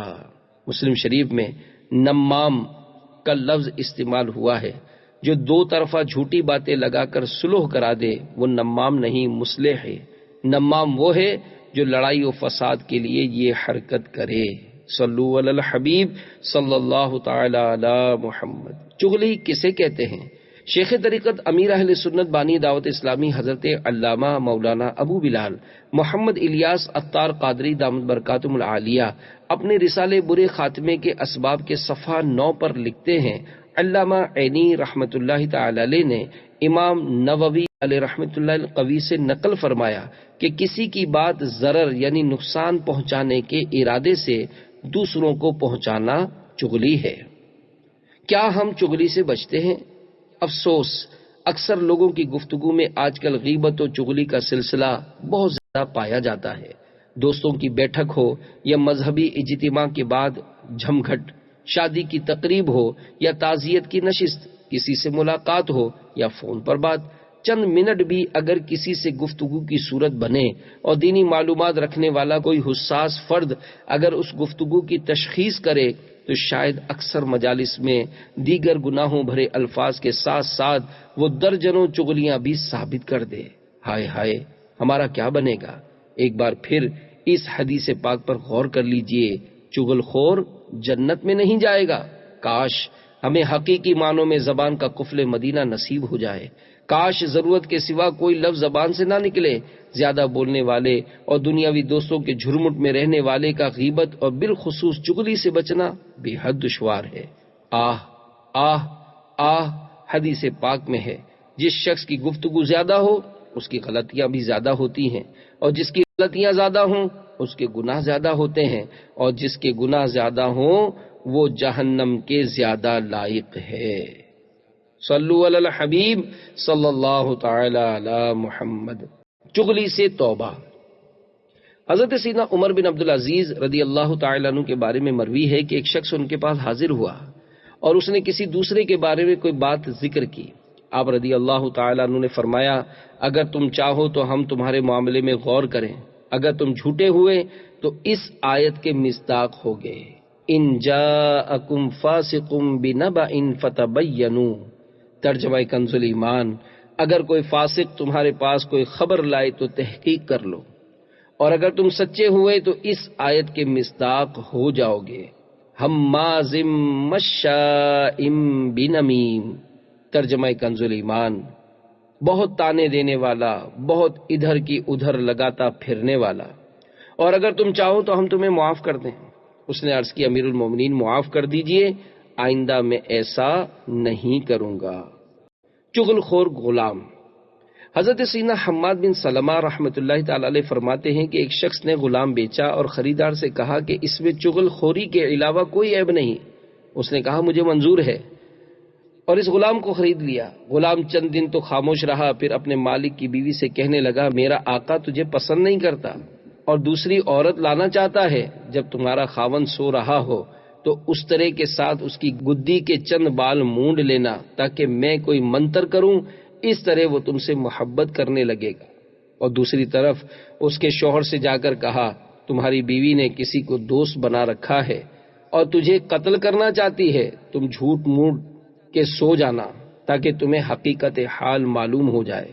وہ شخص بناوٹی طور پر سو گیا تو عورت اس طرح لے کر آئی۔ وہ شخص سمجھا کہ وہ اسے قتل کرنے کے لیے آئی ہے، چنانچہ وہ اٹھا اور اپنی بیوی کو قتل کر دیا۔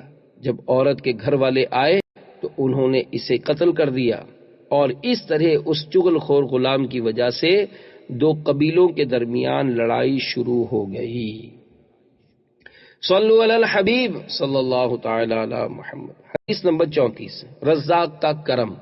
حضرت سیدنا ابو درداء رضی اللہ تعالیٰ عنہ سے مروی ہے کہ اللہ عز و جل کے محبوب دانۂ غیوب منزہ عن العیوب صلی اللہ تعالیٰ علیہ وآلہ وسلم ارشاد فرماتے ہیں، روزی بندے کو ایسے تلاش کرتی ہے جیسے اسے اس کی موت تلاش کرتی ہے۔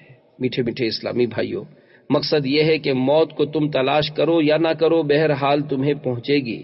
یوں ہی تم رزق کو تلاش کرو یا نہ کرو، ضرور پہنچے گا۔ ہاں، رزق کی تلاش سنت ہے اور موت کی تلاش ممنوع، مگر ہیں دونوں یقینی۔ صلو علی الحبیب صلی اللہ تعالی علی محمد۔ بھنا ہوا ہرن۔ حضرت سیدنا ابو ابراہیم یمانی علیہ رحمۃ اللہ الغنی فرماتے ہیں کہ ایک مرتبہ ہم چند رفقا حضرت سیدنا ابراہیم بن ادم علیہ رحمۃ اللہ العظم کے ہمراہی میں سمندر کے قریب ایک وادی کی طرف گئے۔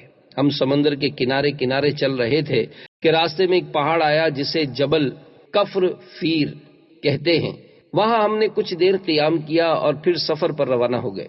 راستے میں ایک گھنا جنگل آیا جس میں بکثرت خشک درخت اور خشک جھاڑیاں تھی۔ شام قریب تھی، سردیوں کا موسم تھا۔ ہم نے حضرت سیدنا ابراہیم بن ادم علیہ رحمۃ اللہ الاکرم کی بارگاہ میں عرض کی، حضور اگر آپ مناسب سمجھیں تو آج رات ہم ساحل سمندر پر گزار لیتے ہیں، یہاں اس قریبی جنگل میں خشک لکڑیاں بہت ہیں، ہم لکڑیاں جمع کر کے آگ روشن کر لیں گے، اس طرح ہم سردی اور درندوں وغیرہ سے محفوظ رہیں گے۔ آپ رحمت اللہ تعالی علیہ نے فرمایا، ٹھیک ہے، جیسے تمہاری مرضی۔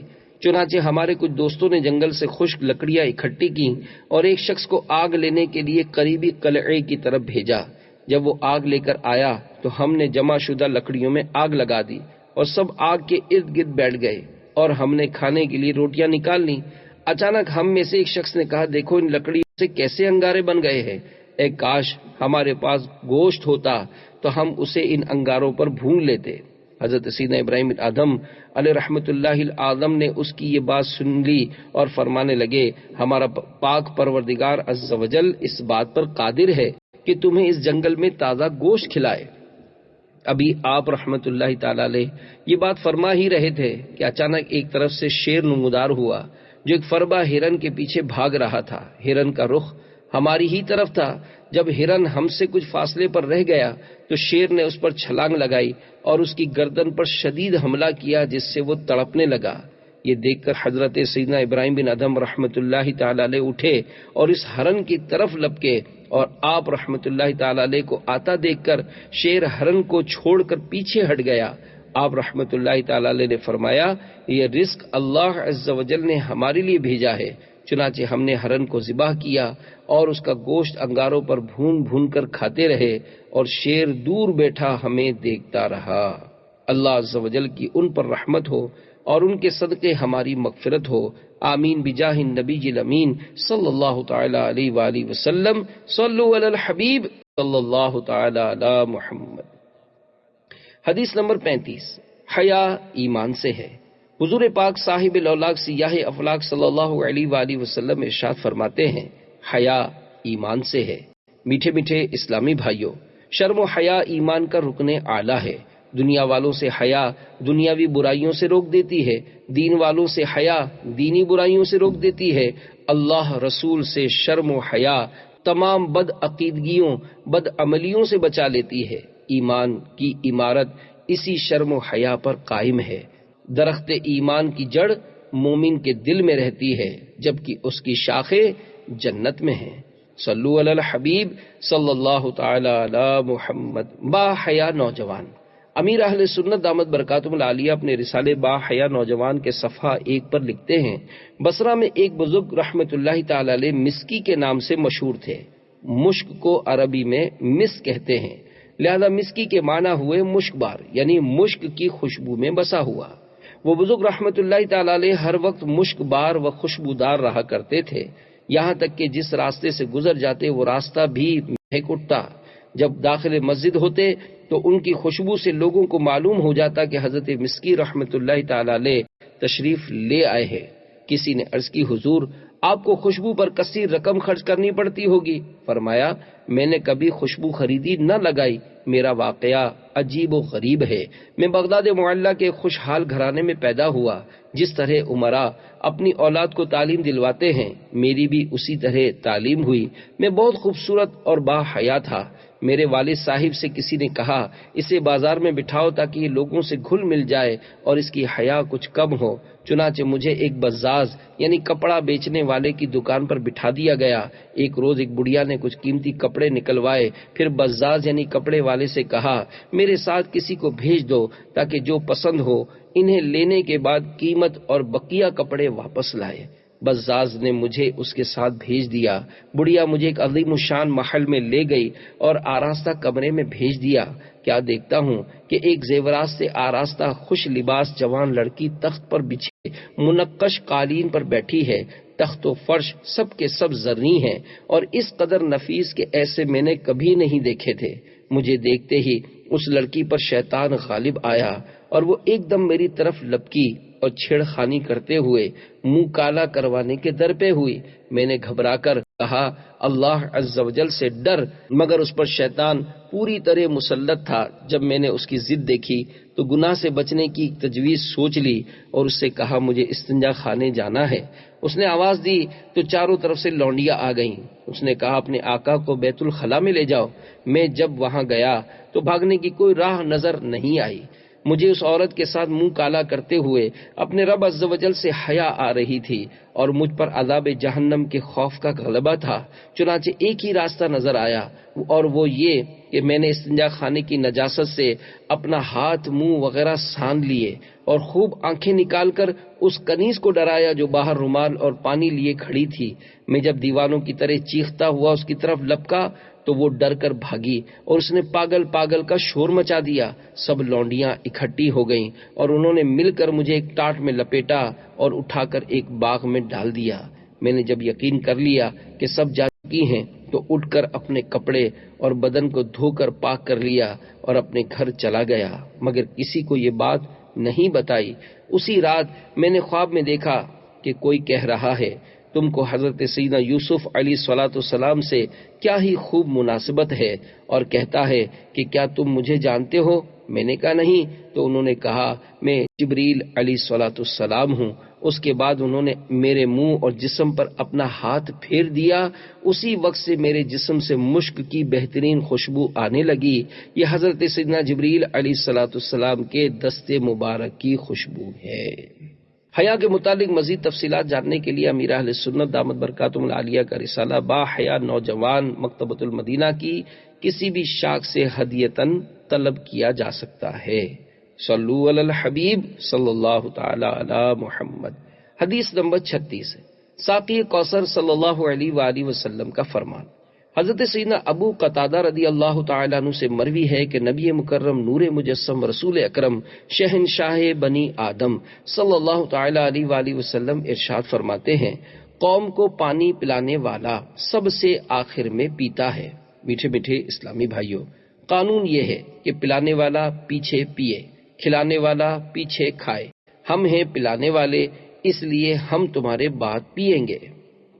خیال رہے کہ رب تعالیٰ کی طرف سے قاسم حضور صلی اللہ علیہ وآلہ وسلم تھے اور قیامت ہیں۔ صلو علی الحبیب صلی اللہ تعالی علی محمد۔ حدیث نمبر 37، آقا صلی اللہ علیہ وآلہ وسلم کا مہینہ۔ ام المومنین حضرت سیدتنا عائشہ صدیقہ رضی اللہ تعالی عنہا سے روایت ہے سرکار والا تبار ہم بے کسوں کے مددگار شفیع روز شمار دو عالم کے مالک و مختار صلی اللہ تعالی علیہ وآلہ وسلم ارشاد فرماتے ہیں شعبان میرا مہینہ ہے اور رمضان اللہ عز و جل کا مہینہ ہے۔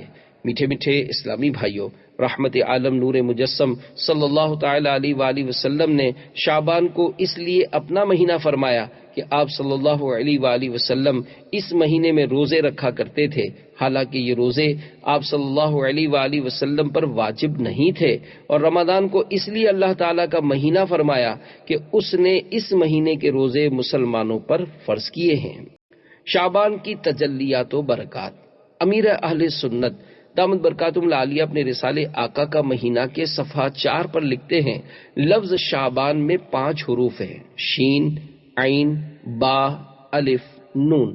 سیدنا غوث اعظم محبوب سبحانی قندیل نورانی شیخ عبد القادر جیلانی قدس سرہ الربانی نقل فرماتے ہیں شین سے مراد شرف یعنی بزرگی، عین سے مراد علو یعنی بلندی، با سے مراد بر یعنی بھلائی و احسان، الف سے مراد الفت اور نون سے مراد نور ہے۔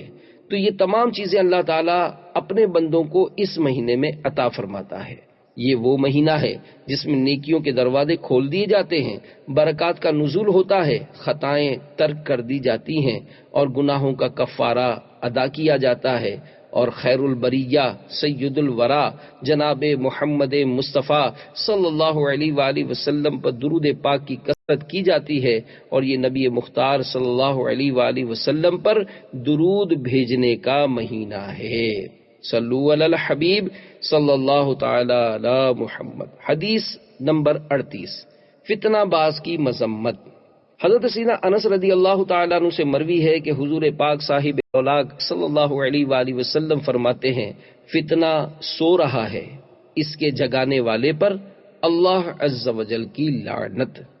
میٹھے میٹھے اسلامی بھائیوں، کسی دینی فائدے کے بغیر لوگوں کو اضطراب، اختلاف، مصیبت اور آزمائش میں مبتلا کر کے نظام زندگی کو بگاڑ دینا فتنہ کہلاتا ہے۔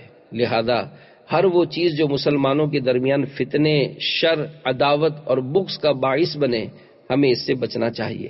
فتنہ کو قرآن پاک میں قتل سے زیادہ سخت کہا گیا ہے۔ اگر اسی بات پر غور کر لیا جائے تو فتنے سے بچنے کے لیے کافی ہے۔ چنانچہ اللہ عز و جل ارشاد فرماتا ہے، وَالْفِتْنَةُ أَشَدُّ مِنَ الْقَتْلِ، ترجمہ کنز ایمان، اور ان کا فساد تو قتل سے بھی سخت ہے۔ امام بیضاوی علیہ رحمۃ اللہ الوالی فتنے کے قتل سے زیادہ سخت و برا ہونے کی وجہ یہ بیان کرتے ہیں کہ چونکہ قتل کے مقابلے میں فتنے کی تکلیف زیادہ سخت اور اس کا رنج و الم زیادہ دیر تک قائم رہتا ہے، اسی لیے اس کو قتل سے زیادہ سخت فرمایا گیا۔ صلو علی الحبیب صلی اللہ تعالی علی محمد۔ حدیث نمبر 39، اللہ عز و جل کے لیے محبت کرنا۔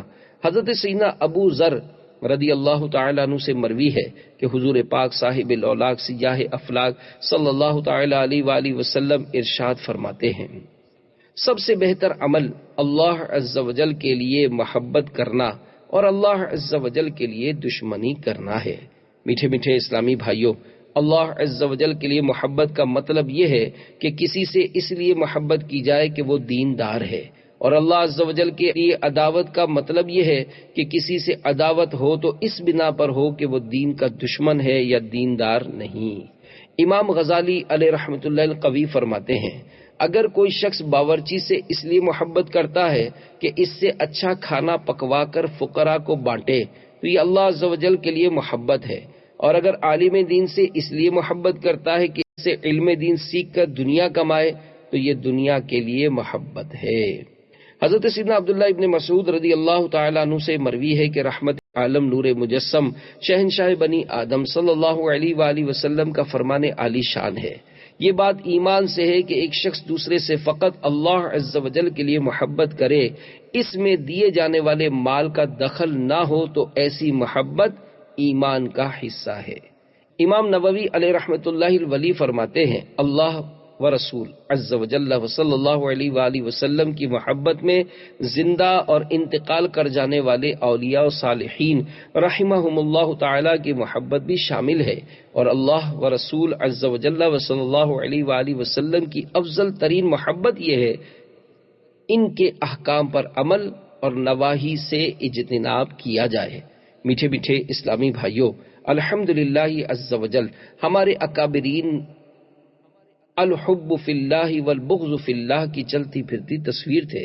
چنانچہ حضرت ابو عبیدہ بن جراح رضی اللہ تعالی عنہ نے جنگ احد میں اپنے باپ جراح کو قتل کیا، اور حضرت ابو بکر صدیق رضی اللہ تعالی عنہ نے روز بدر اپنے بیٹے عبد الرحمن کو مبارزت یعنی مقابلے کے لیے طلب کیا، لیکن رسول کریم صلی اللہ علیہ وآلہ وسلم نے انہیں اس جنگ کی اجازت نہ دی، اور سیدنا مصعب بن عمیر رضی اللہ تعالی عنہ نے اپنے بھائی عبداللہ بن عمیر کو قتل کیا، اور حضرت عمر بن خطاب رضی اللہ تعالی عنہ نے اپنے ماموں عاص بن حشام بن مغیرہ کو روز بدر قتل کیا، اور حضرت علی بن ابی طالب و حمزہ و ابو عبیدہ رضی اللہ تعالی عنہم نے ربیعہ کے بیٹوں عتبہ اور شیبہ کو اور ولید بن عتبہ کو بدر میں قتل کیا جو ان کے رشتہ دار تھے۔